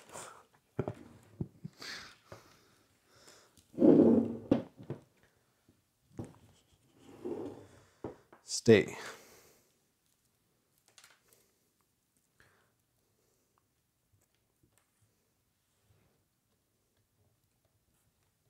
That goes there.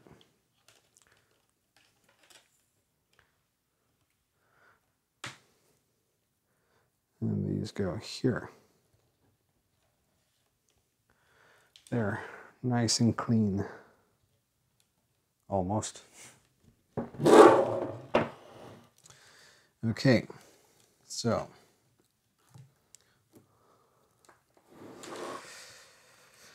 This is the extruder motor, which is at the bottom here.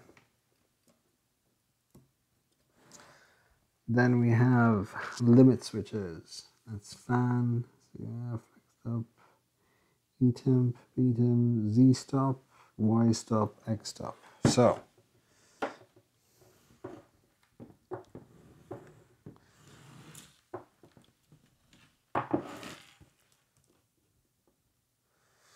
So this would be X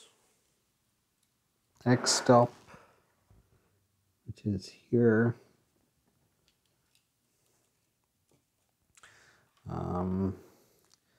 This is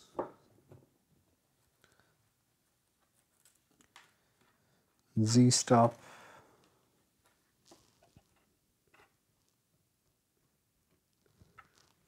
Which is there. And this is the Y.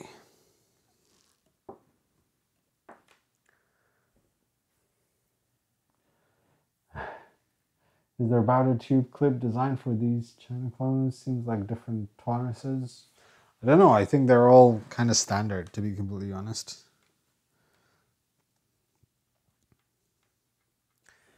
Okay, now I need these, so. This is the part cooling fan. Now the part cooling fan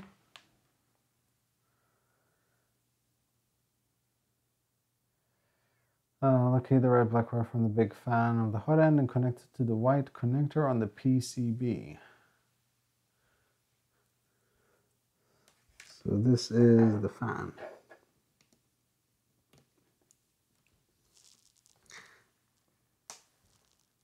Just like that. Okay.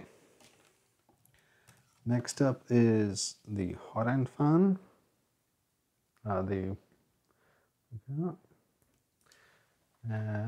Connected to next to the, okay, that's the second one. Actually a pretty fast build. It is. It wasn't that complicated.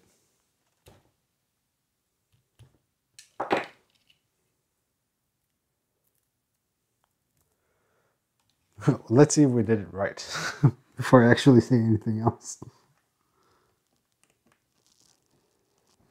CF, okay, so then it's bed temperature and B temp, E temp. So then we have, this is extruder thermistor and hot end. That would be just to confirm. Correct. That goes right at the bottom. Now these two. I can't see. Did you have to peel the paper off acrylic? Oh, yes, I did. Ah, fun times.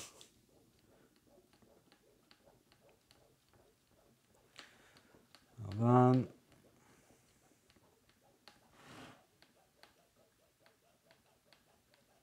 A bit more. Okay, so that's power, that's hotbed, and that's hot end. So we need to stick these to the hot end, obviously.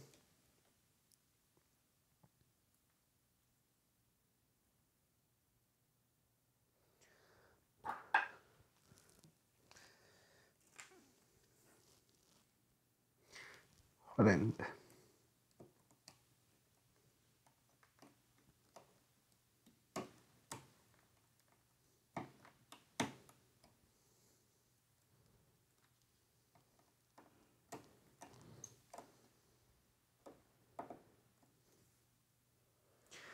The SD cable is also very short. It'll interfere with big prints. Yeah.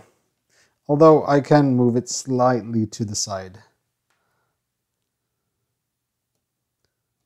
So I can kind of tie it at the top left.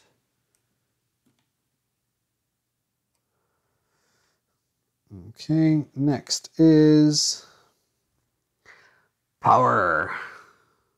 Power. Reminds me of Jeremy Clarkson. Power. Speed.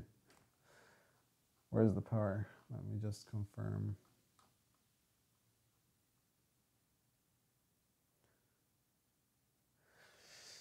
So that goes at the top.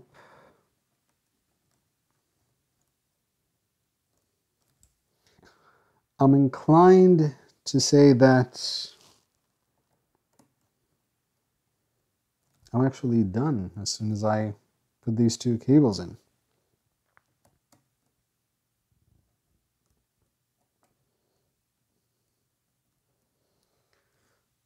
It's just slightly long, so I'm just gonna snip off a little bit.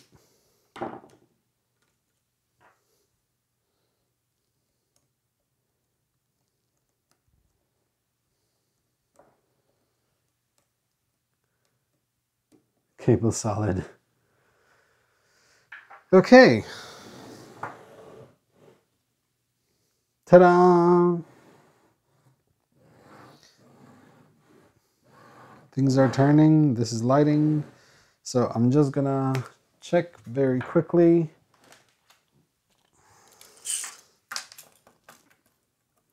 Just to make sure that these are aligned. That's 19.5 and 19.5.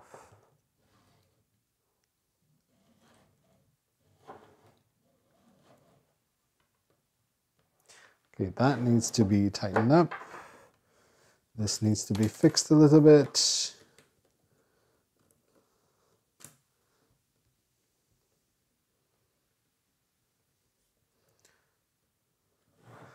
That's one.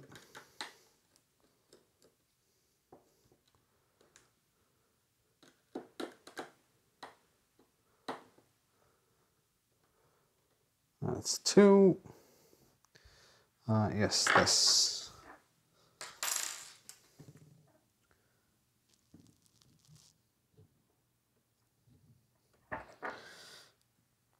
So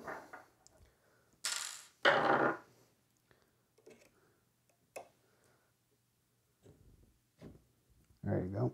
That's what I wanted.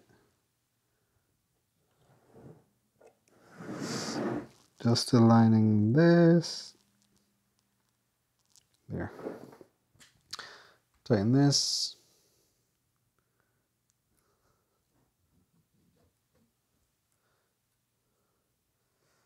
And also the y-axis.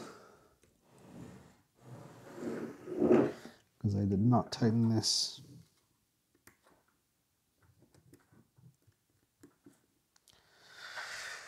Okay.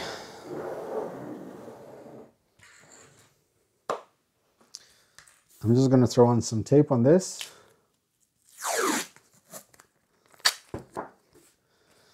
Just for the sake of throwing some tape on this.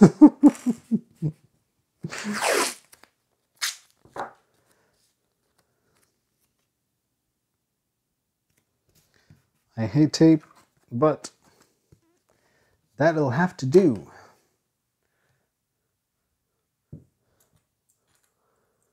I don't know if this is the way it should be, but there were only 3 crocodile clips.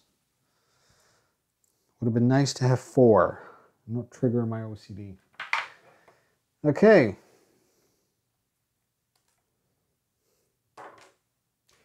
Electricity shouldn't go off because I've tested the power supply, but just in case it does, have a good evening.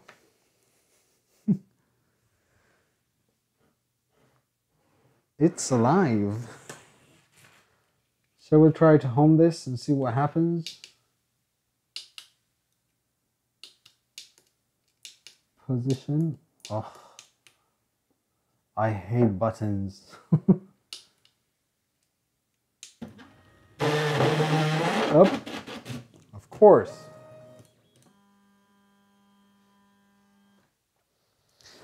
I made a boo-boo.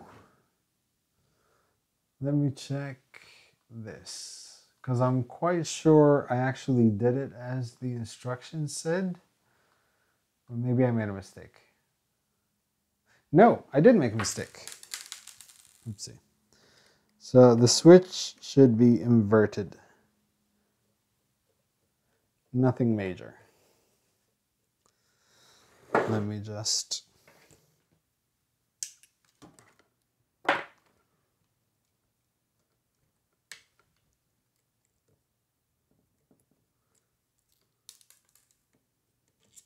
That's one.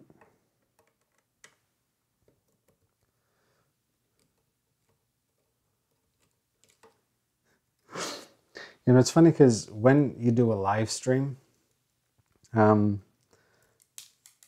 might say something, but obviously the moment I say it, you don't hear it. You hear it about 30 seconds later. So as soon as I say something about the switch, then all I see is start saying switch, the switch, the switch. I'm like, yeah, I just said so.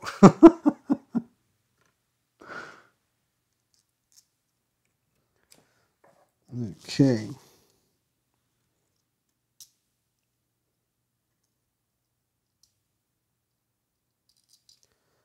There goes there.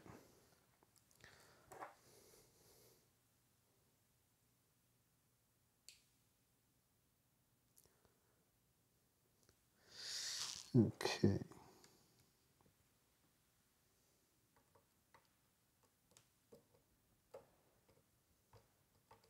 Come on, that was the only issue. That's not bad.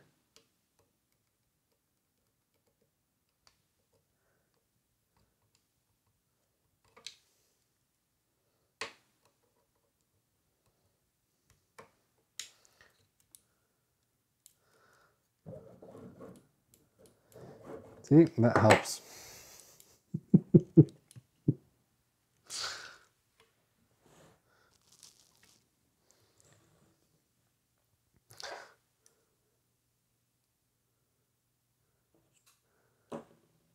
Joe's the switch. Okay. Yay. It does come with a wrapper for cables. I'm just testing it out because I don't want to end up wrapping all the cables and then realize I did something wrong. So I'd rather test it out first, see that it works, and then afterwards I'll do cable management. Something I've learned. That's, we'll leave there so it doesn't snag. Let's try it again.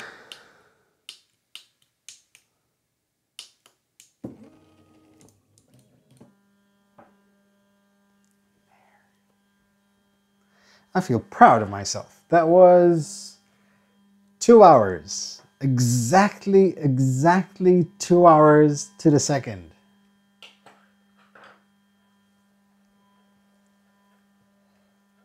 And this is...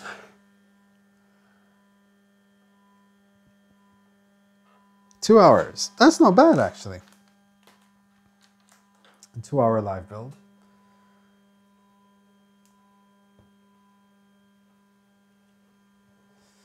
Let's see if that's going to trigger.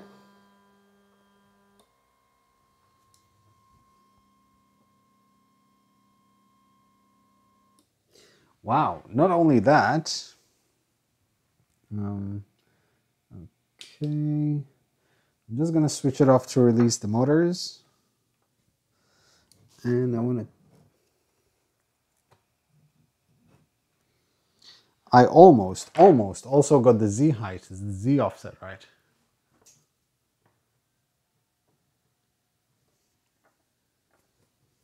Almost.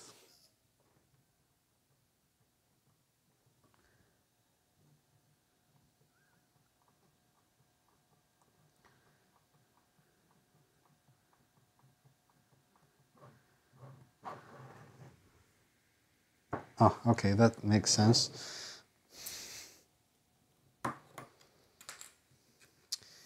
So, where's that? Where's that?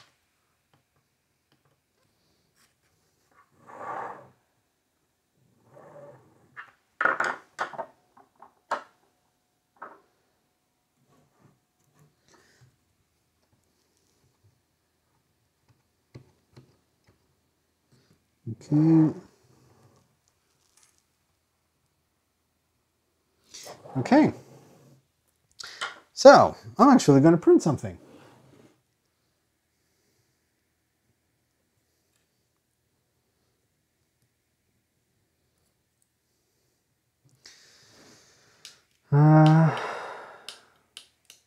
Position. Oh, God, come on.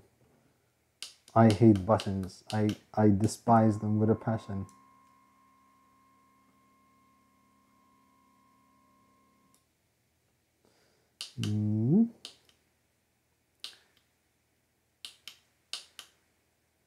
Z position. Fast.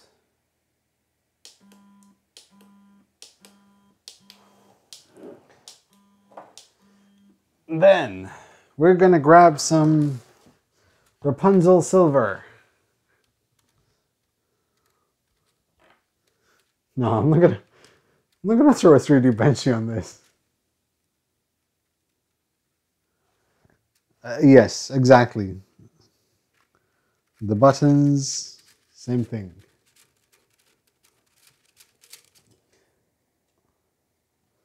Just throw that there.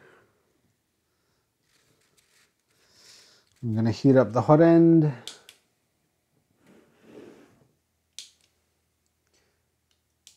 Quick settings. Preheat PLA. So wait for the PLA to heat up. I actually have the pre-sliced G-codes. Tony, no, not yet. It's about to start though. Let me throw in memory card. Hopefully, I'm gonna try.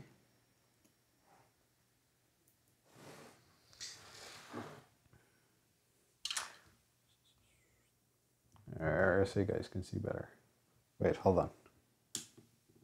Yeah.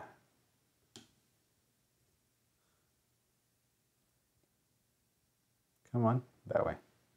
There. What firmware is it? I have absolutely no idea. I wouldn't be surprised if it's Marlin. Every Tronxy or Tronix Y that I've assembled tends to use Marlin.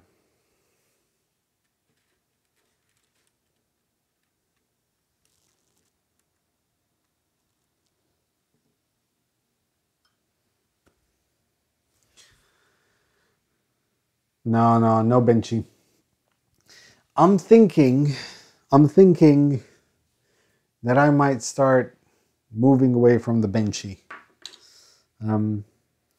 I found a couple of other things which I might start using as a standardized print, just to change a bit, because I know Benchy tends to bug a lot of people. To be completely honest, after what, 300-400 Benchies that I printed, I think I'm done with the Benchy now. Yay, we have extrusion. So,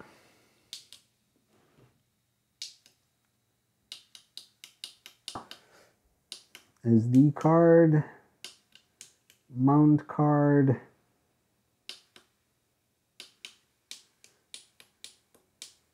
up. Ugh. SD card, print file, ready to print, 3-in-1 circle.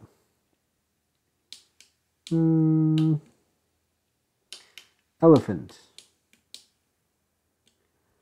So this bugs me because I cannot go up. I can go down, but I cannot go up.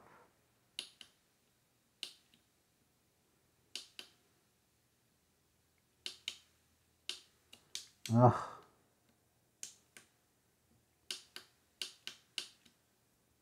Bag handle, elephant, falcon.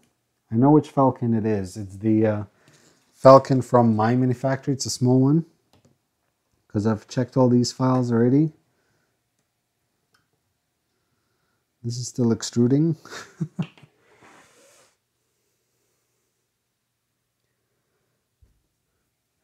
Don't put the glasses in your hair. I don't have hair.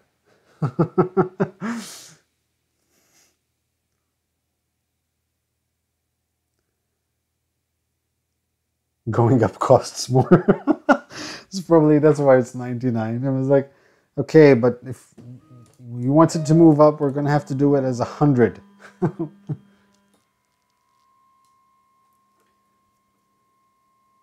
Let's see.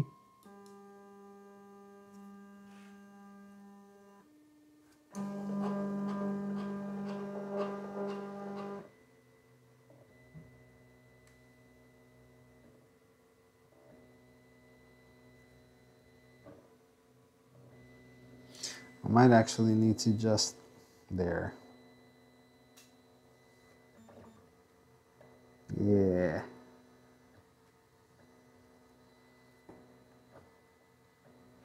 It's printing, and it's actually printing really well. So, hold on. Let me do this. Hold on.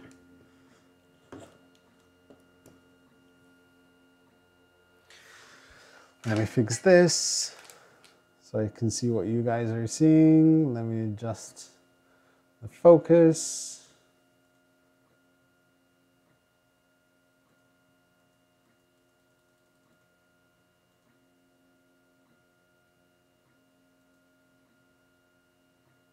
There. Maybe zoom in. And maybe pan a bit to the side. There. Okay. Let's lower it a bit further.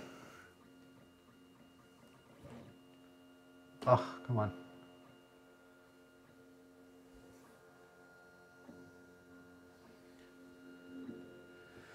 So temperature is 210, slightly high for PLA. I can't stay, but hey Joe, much love from Seattle. Bye. Thanks, Joel. That's a drive-by Joel.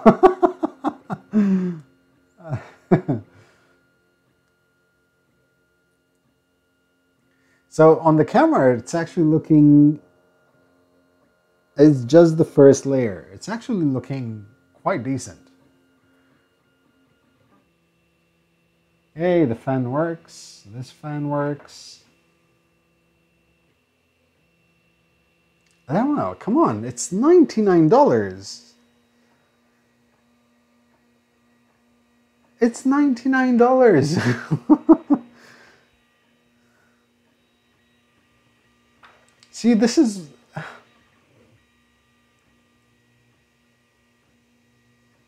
This is awesome.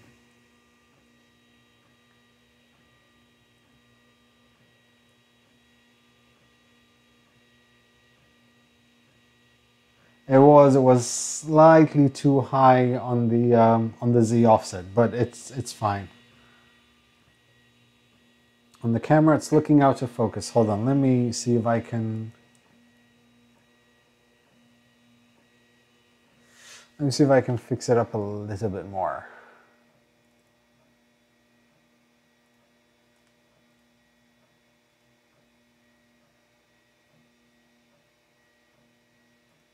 No, that just made it worse. There.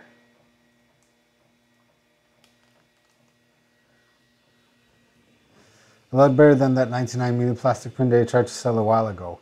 The 101 Hero, I know, that thing is still sitting back there. This is a $99 printer. If the build plate is straight, build tack, and you're good to go. Or heat bed mod and many painful moments later, PETG and ABS. It's true actually, because you can do a heat bed mod on this, but strictly speaking, this is awesome. If it wasn't for the fact that, man, I'm thinking of, honestly speaking, I'm thinking of buying a couple more and giving these away to local schools. Because assembling it is not complicated. They have very, very good instructions. It only took like 2 hours, so in a class of kids, oh, this is awesome.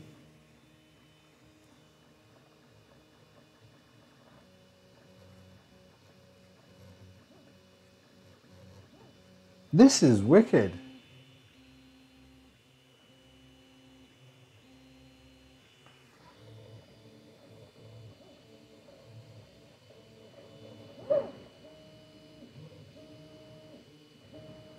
I'm waiting for a few more layers just to see exactly the print quality.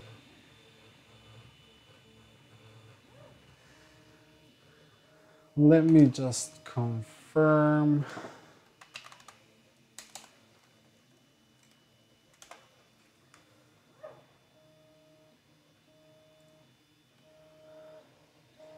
So,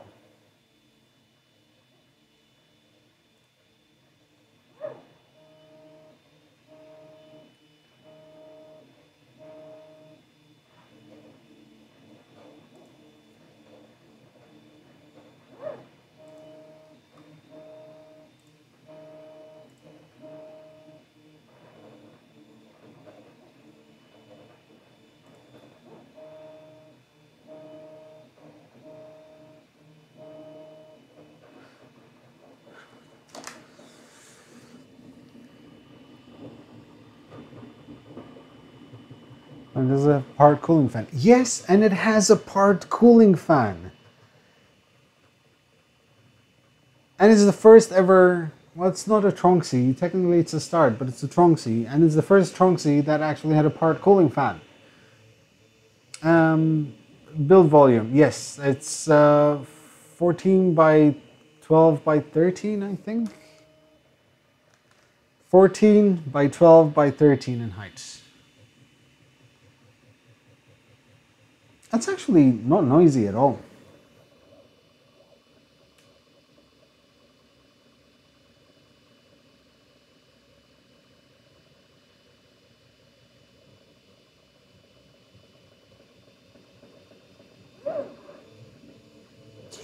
I'm gonna be honest, now that I'm seeing it, now that I've done the experience of putting this together, I'm compelled to do a review of it actually.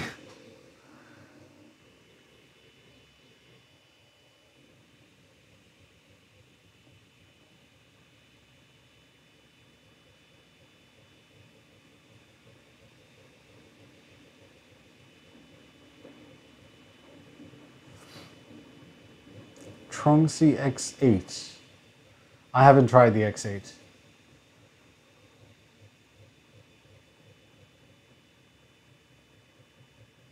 Bad G-code? No, it's actually... No, it's printing fine. It's actually printing really well.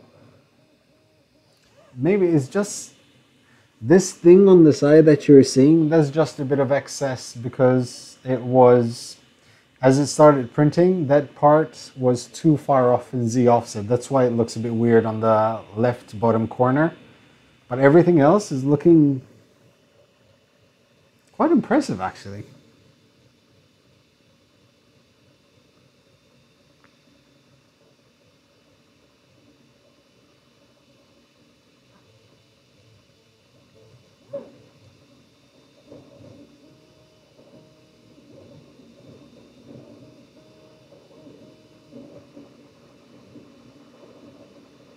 Wicked. I'm happy. I'm stoked. If you are giving it to schools, then maybe adopt a bot by Printerbot. At least then there is a good company and enthusiastic community. That's also a very good idea. How's the bridging? I don't know. This thing has no bridging, but I will test bridging.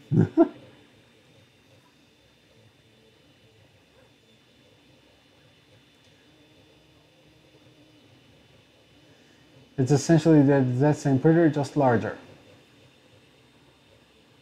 Alright, okay.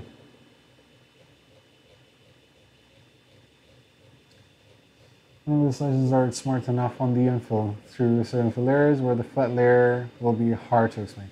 Mike on the box, I'm not sure if you mean, because Cora has the, trying to remember the, what's it called?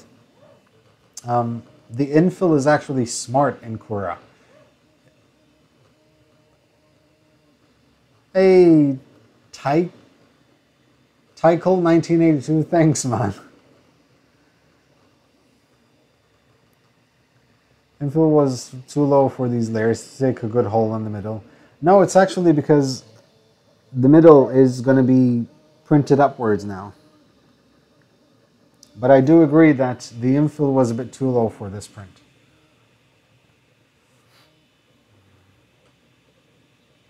Thanks, Dennis.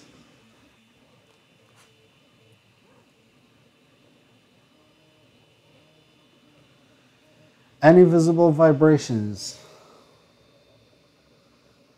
So far, not that I can see.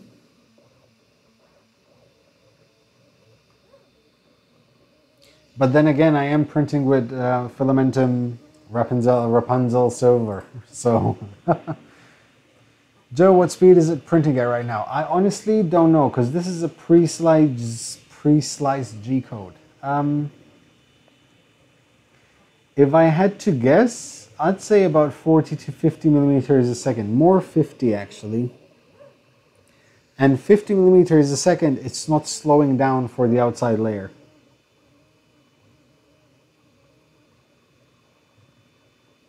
Doesn't seem to care.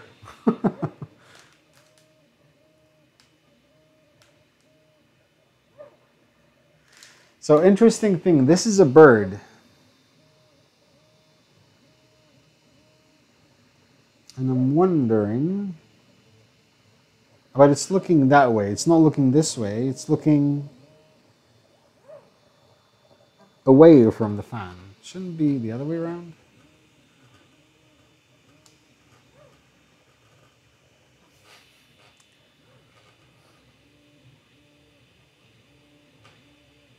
No, it's not a bow tie stand. It's a bird that's on the My Mini Factory Scan the World. It's like an Egyptian bird kind of thing.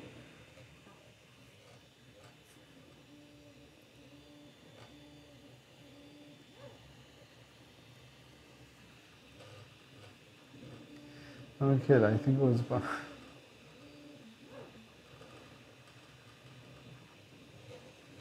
Good job, Joe. Have fun. Thanks, Tal. Don't forget the CR10 firmware when you're done, man. Thank you very much. I appreciate it. Dude, Robert, thank you very much, man.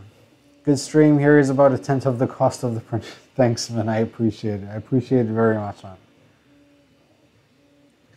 Is it the Roadrunner? It kind of looks like a Roadrunner, actually. It should be pointing the other way. It should be pointing towards the lens, the camera, but it's pointing the other way. Falcon. Yes, Falcon. That's the thing, the Falcon.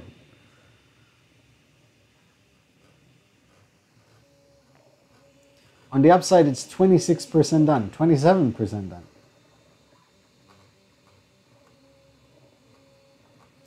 It's looking good.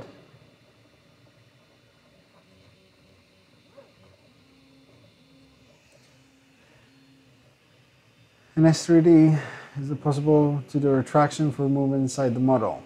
Especially with white filament, you will see the extrusion going across. I think you should be able to, I think. Brian, thanks for the 10 bucks, man. Another great live stream, Joe. Keep up the great work. Thank you, man. Thank you very, very much. I truly appreciate it. Okay, can we do fast forward now? And then what? Go to sleep.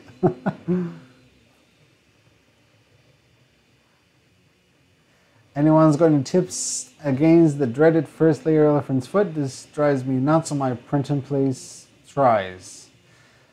Counterpoint, apart from finding the perfect Z offset, I also found that using a raft and finding the perfect offset between the raft and the print also creates really nice prints and no elephant's foot. Hey, JT, a little bit too late, but it's all right.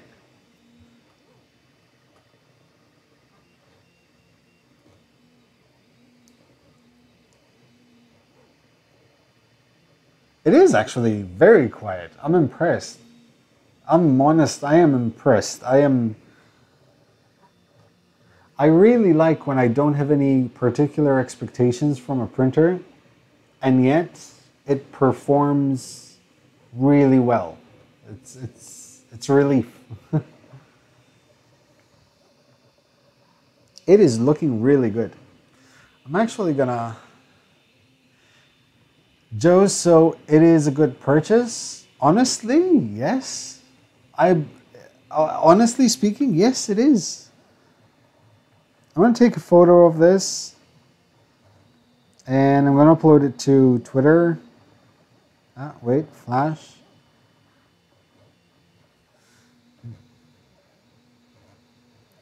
Hold on. Because it's moving a bit too fast and it won't let me take a proper photo. Actually, let me do this. Hold on. Much easier.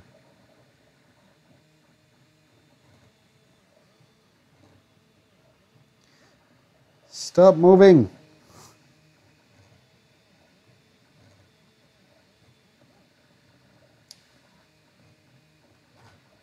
Ugh. Oh, okay. Got a nice photo. So, yes, it is PLA only. So I'm gonna upload a photo on Twitter of the print so you guys can have a better look at it. Hold on.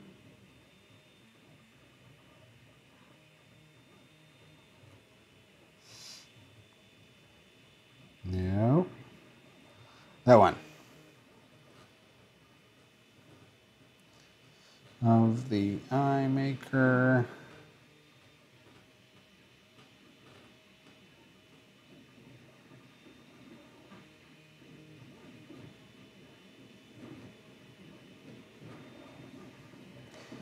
First test print on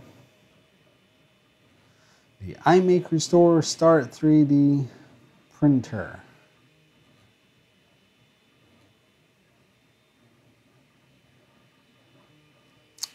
There. So anyone who wants to see a better close-up of the photo than that, head to Twitter. Photo is uploading now.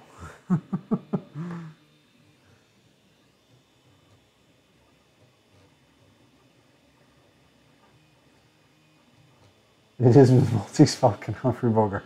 Come on. There you go. Come on, come on, come on, come on.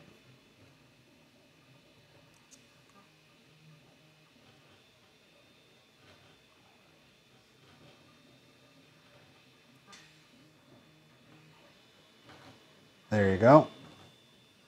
So there, it's uploaded. So now you can go on Twitter and check out a better close-up. Stop moving, you are going to jinx it. Sorry, I'm excited.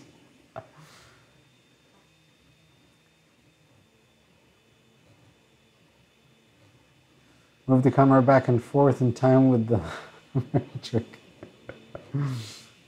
Yeah, no.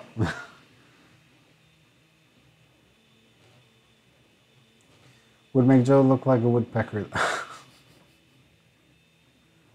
It really is not. It really, really is not bad at all.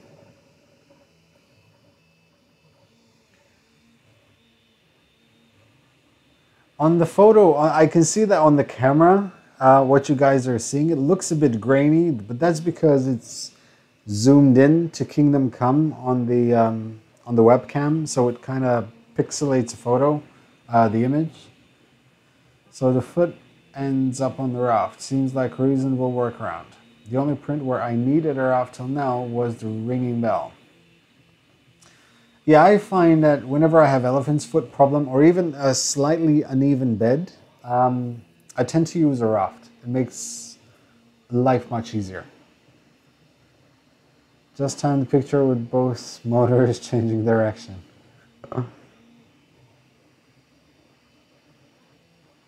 Shana shana linos.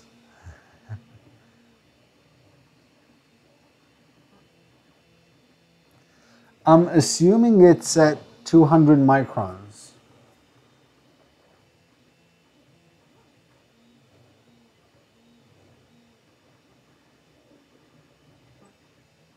Oh, thank you.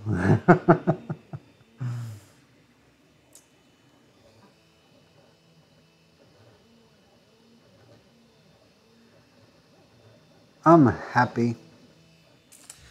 Very, very, very happy.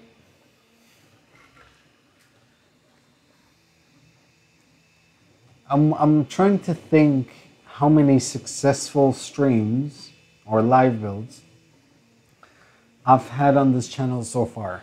And I think I can count them on one hand.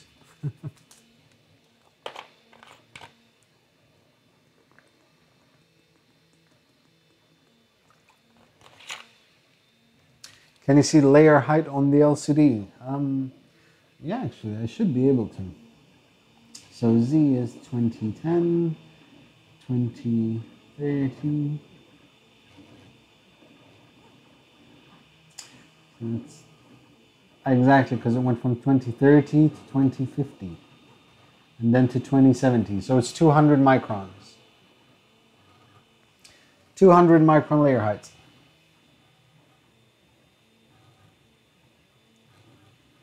Excellent. Where were you when I put together my print? I apologize, it probably was asleep. Can I use the auto level sensor? I've had people tell me that you can. I've had others tell me that you can't. As far as I know, you can.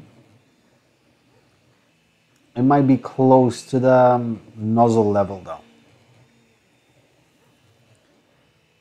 Exactly, and also depends on what kind of sensor. Like for example, the BL Touch, you can definitely use on glass for sure.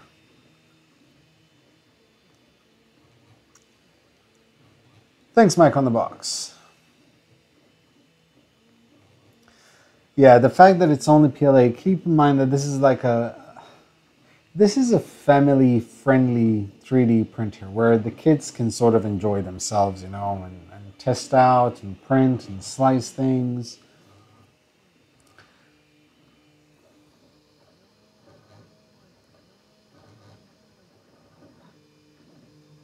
Yeah, I'm impressed. I'm going to give it my votes. I approve. I wholeheartedly approved. $99 printer, I approve.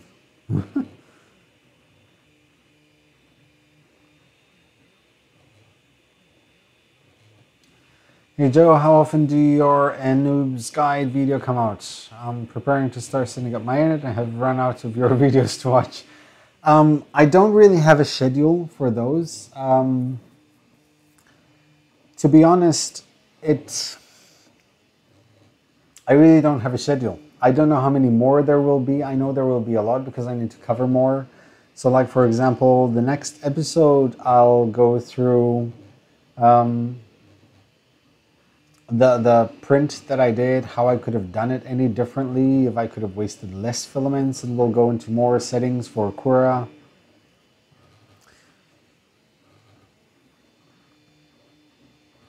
Also, what firmware? I'd have to check, but I'm guessing as soon as it stops printing, I can check. But I think it's a Marlin. My cable chain completes before you will have to go.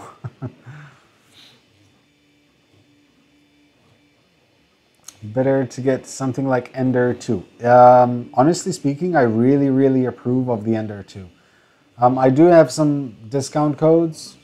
They're Black Friday discount codes. If you check in the description, I created a page on my website because Gearbest and Banggood and AliExpress constantly update their codes.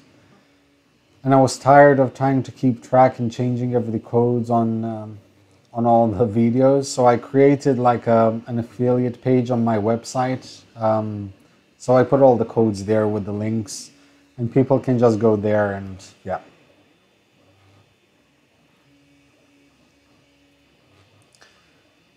With the bird call, yeah.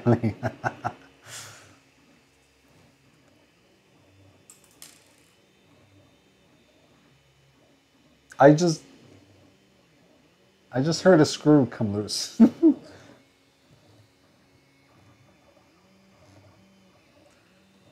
Ah, okay.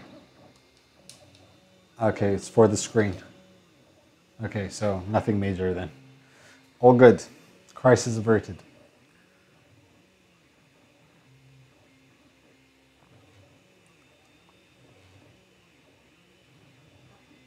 It should support the probe. Trunksy are known to support probes, so it shouldn't be a problem. Oh, starting to get tired, which is okay. It's 1 o'clock. That's perfect timing. Will it bird?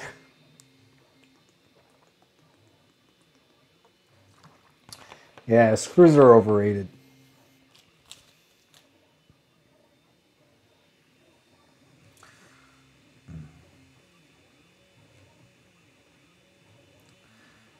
Did you buy anything for Black Friday? Yes. I bought another one of these. This is my Yashin Aurora. It's really, really fast little drone. It's meant to be indoors. This is not indoors. This is outdoors. I bought some more electronics and Arduino kits. What else did I buy? I bought some filament. Well, that's about it. Joe, if a company sends your printer to test and sends return shipping up front, do you still have to pay customs fees if it isn't staying in the country? Yes, you do. You still have to pay customs fees. Because ultimately, they don't know. But most of the time, some companies, like for example, when I order something from Amazon in the US, they actually pre-charge me a deposit for customs fees. So they handle everything themselves. They sort out everything with DHL. They tell them, charge the deposit fees to the import fees to us. So there are ways for companies that use DHL to sort out excise duties and import taxes themselves without the buyer or receiver ever having to interact. Hey, Planimations. Have you checked out the built-in slicer in my manufacturer for this printer? Makes starting easier for people. Yes, that's something I will be testing out for sure.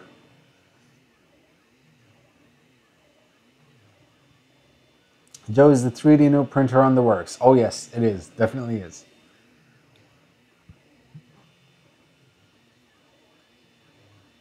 SD2 SNES. Sony. Was it SNES? Was the Sony Network Entertainment System?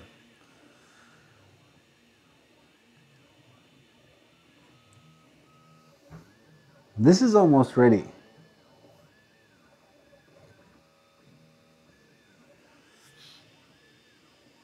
Thanks, Alan.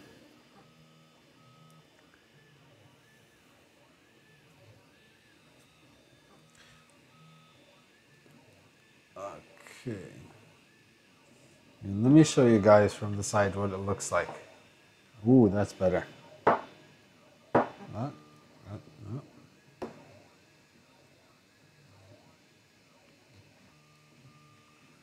There.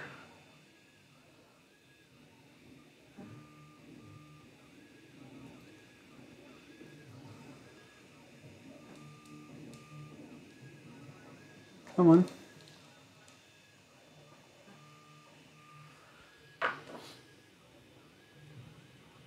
No hotbed? No, it does not have a heat bed.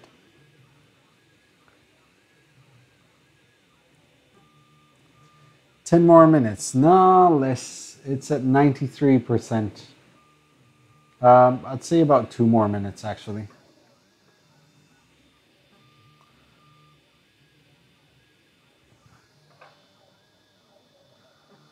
That's quite an overhang. Hi Joe, would this printer be better as a beginner more than the Attn A8? Honestly, I'm going to go ahead and say yes, for one simple reason. It is safer. Instructions are much better. And strictly speaking, yes, you will outgrow this probably quickly because you'll want to print with more materials and stuff like that. But as a starter, who's someone who just wants to try out printing, it's $99.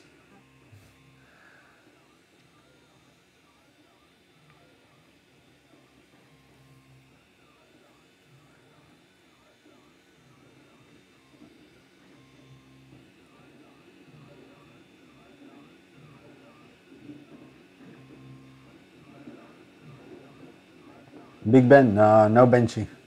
So I have to say, I think Magic Go Unbuilt is my near preferred way to get larger prints and maybe even all prints. 4.5 fine, still perfect tight. Magic Go Unbuilt tech is brilliant. As a matter of fact, I use it a lot on the TiVo Little Monster because I just know it's gonna work. This benchy is a bit strange, yeah. A birdie num num benchy.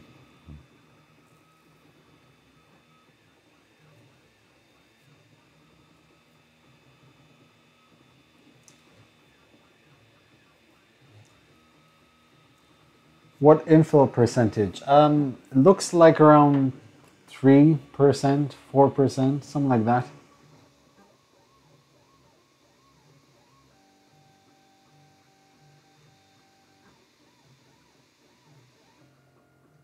Wow, it switched off the fan. Oh, the bird has a bit of a curly thingy. See?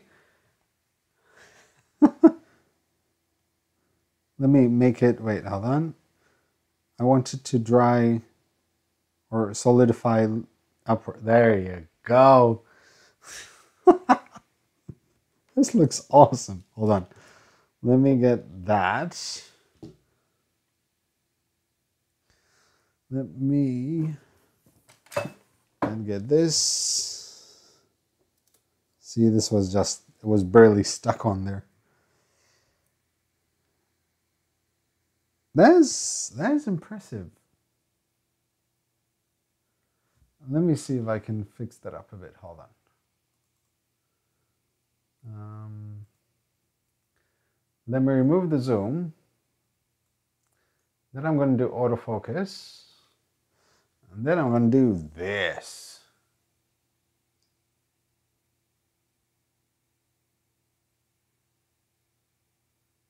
That is actually not bad at all.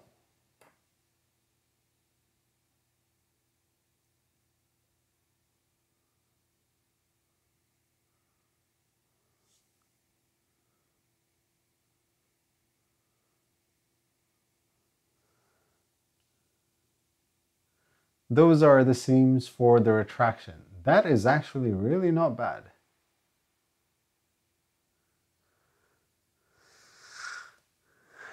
I call that a success. I'm going to leave that string hanging.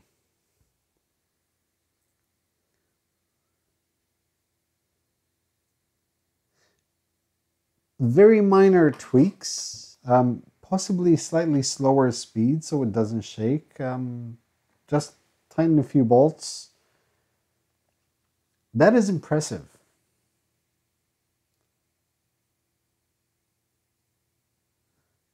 That is really impressive. I'm sorry, I'm speechless, but $99, I'm impressed. So yeah, you want to buy your kids a gift this Christmas, something to spark their imagination. $99 3D printer. The top one. Yeah, exactly. The silver filament is very forgiving. This is the Rapunzel silver from Filamentum, and it's a very forgiving filament. But it's a $99 printer. I keep saying that. I've decided that I will do a review of this. This deserves a review because that is actually a very decent first print. So I'm quite happy.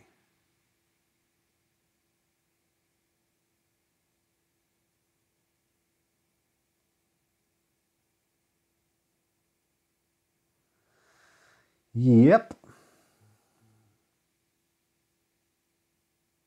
I'll probably do a calibration cube, not tonight because to be completely honest, I'm already yawning. It is 1 o'clock at the moment. It's 1:05 in the morning. And I'm tired. I really am tired. I've been up early and now that I've assembled it and now that I'm happy, I can go to bed. But that's awesome. That is awesome. That worked out great and I'm happy. I am really, really happy with that. Cool. Okay. But yes, I definitely agree. They do need to put in a longer PTFE tube because that's the way it should be done.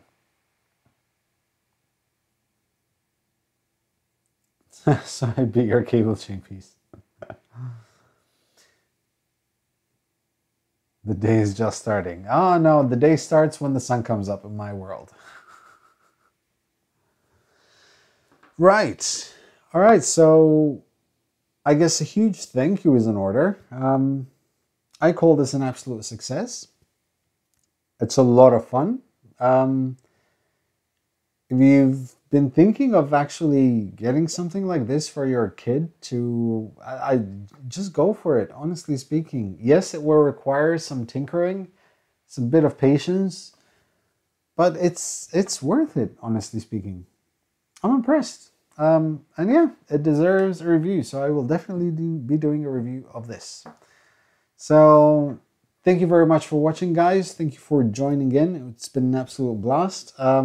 I promise I will do more live builds. Even if it's printers I'm not going to review, but just for the sake of just keeping you guys company, doing some entertainment, and possibly some blue smoke. You never know. So yeah, thank you very much for watching, guys. Have a good night. Thank you to my patrons. Thank you for the donations. You guys absolutely rock. Yeah, and as always, happy making, guys.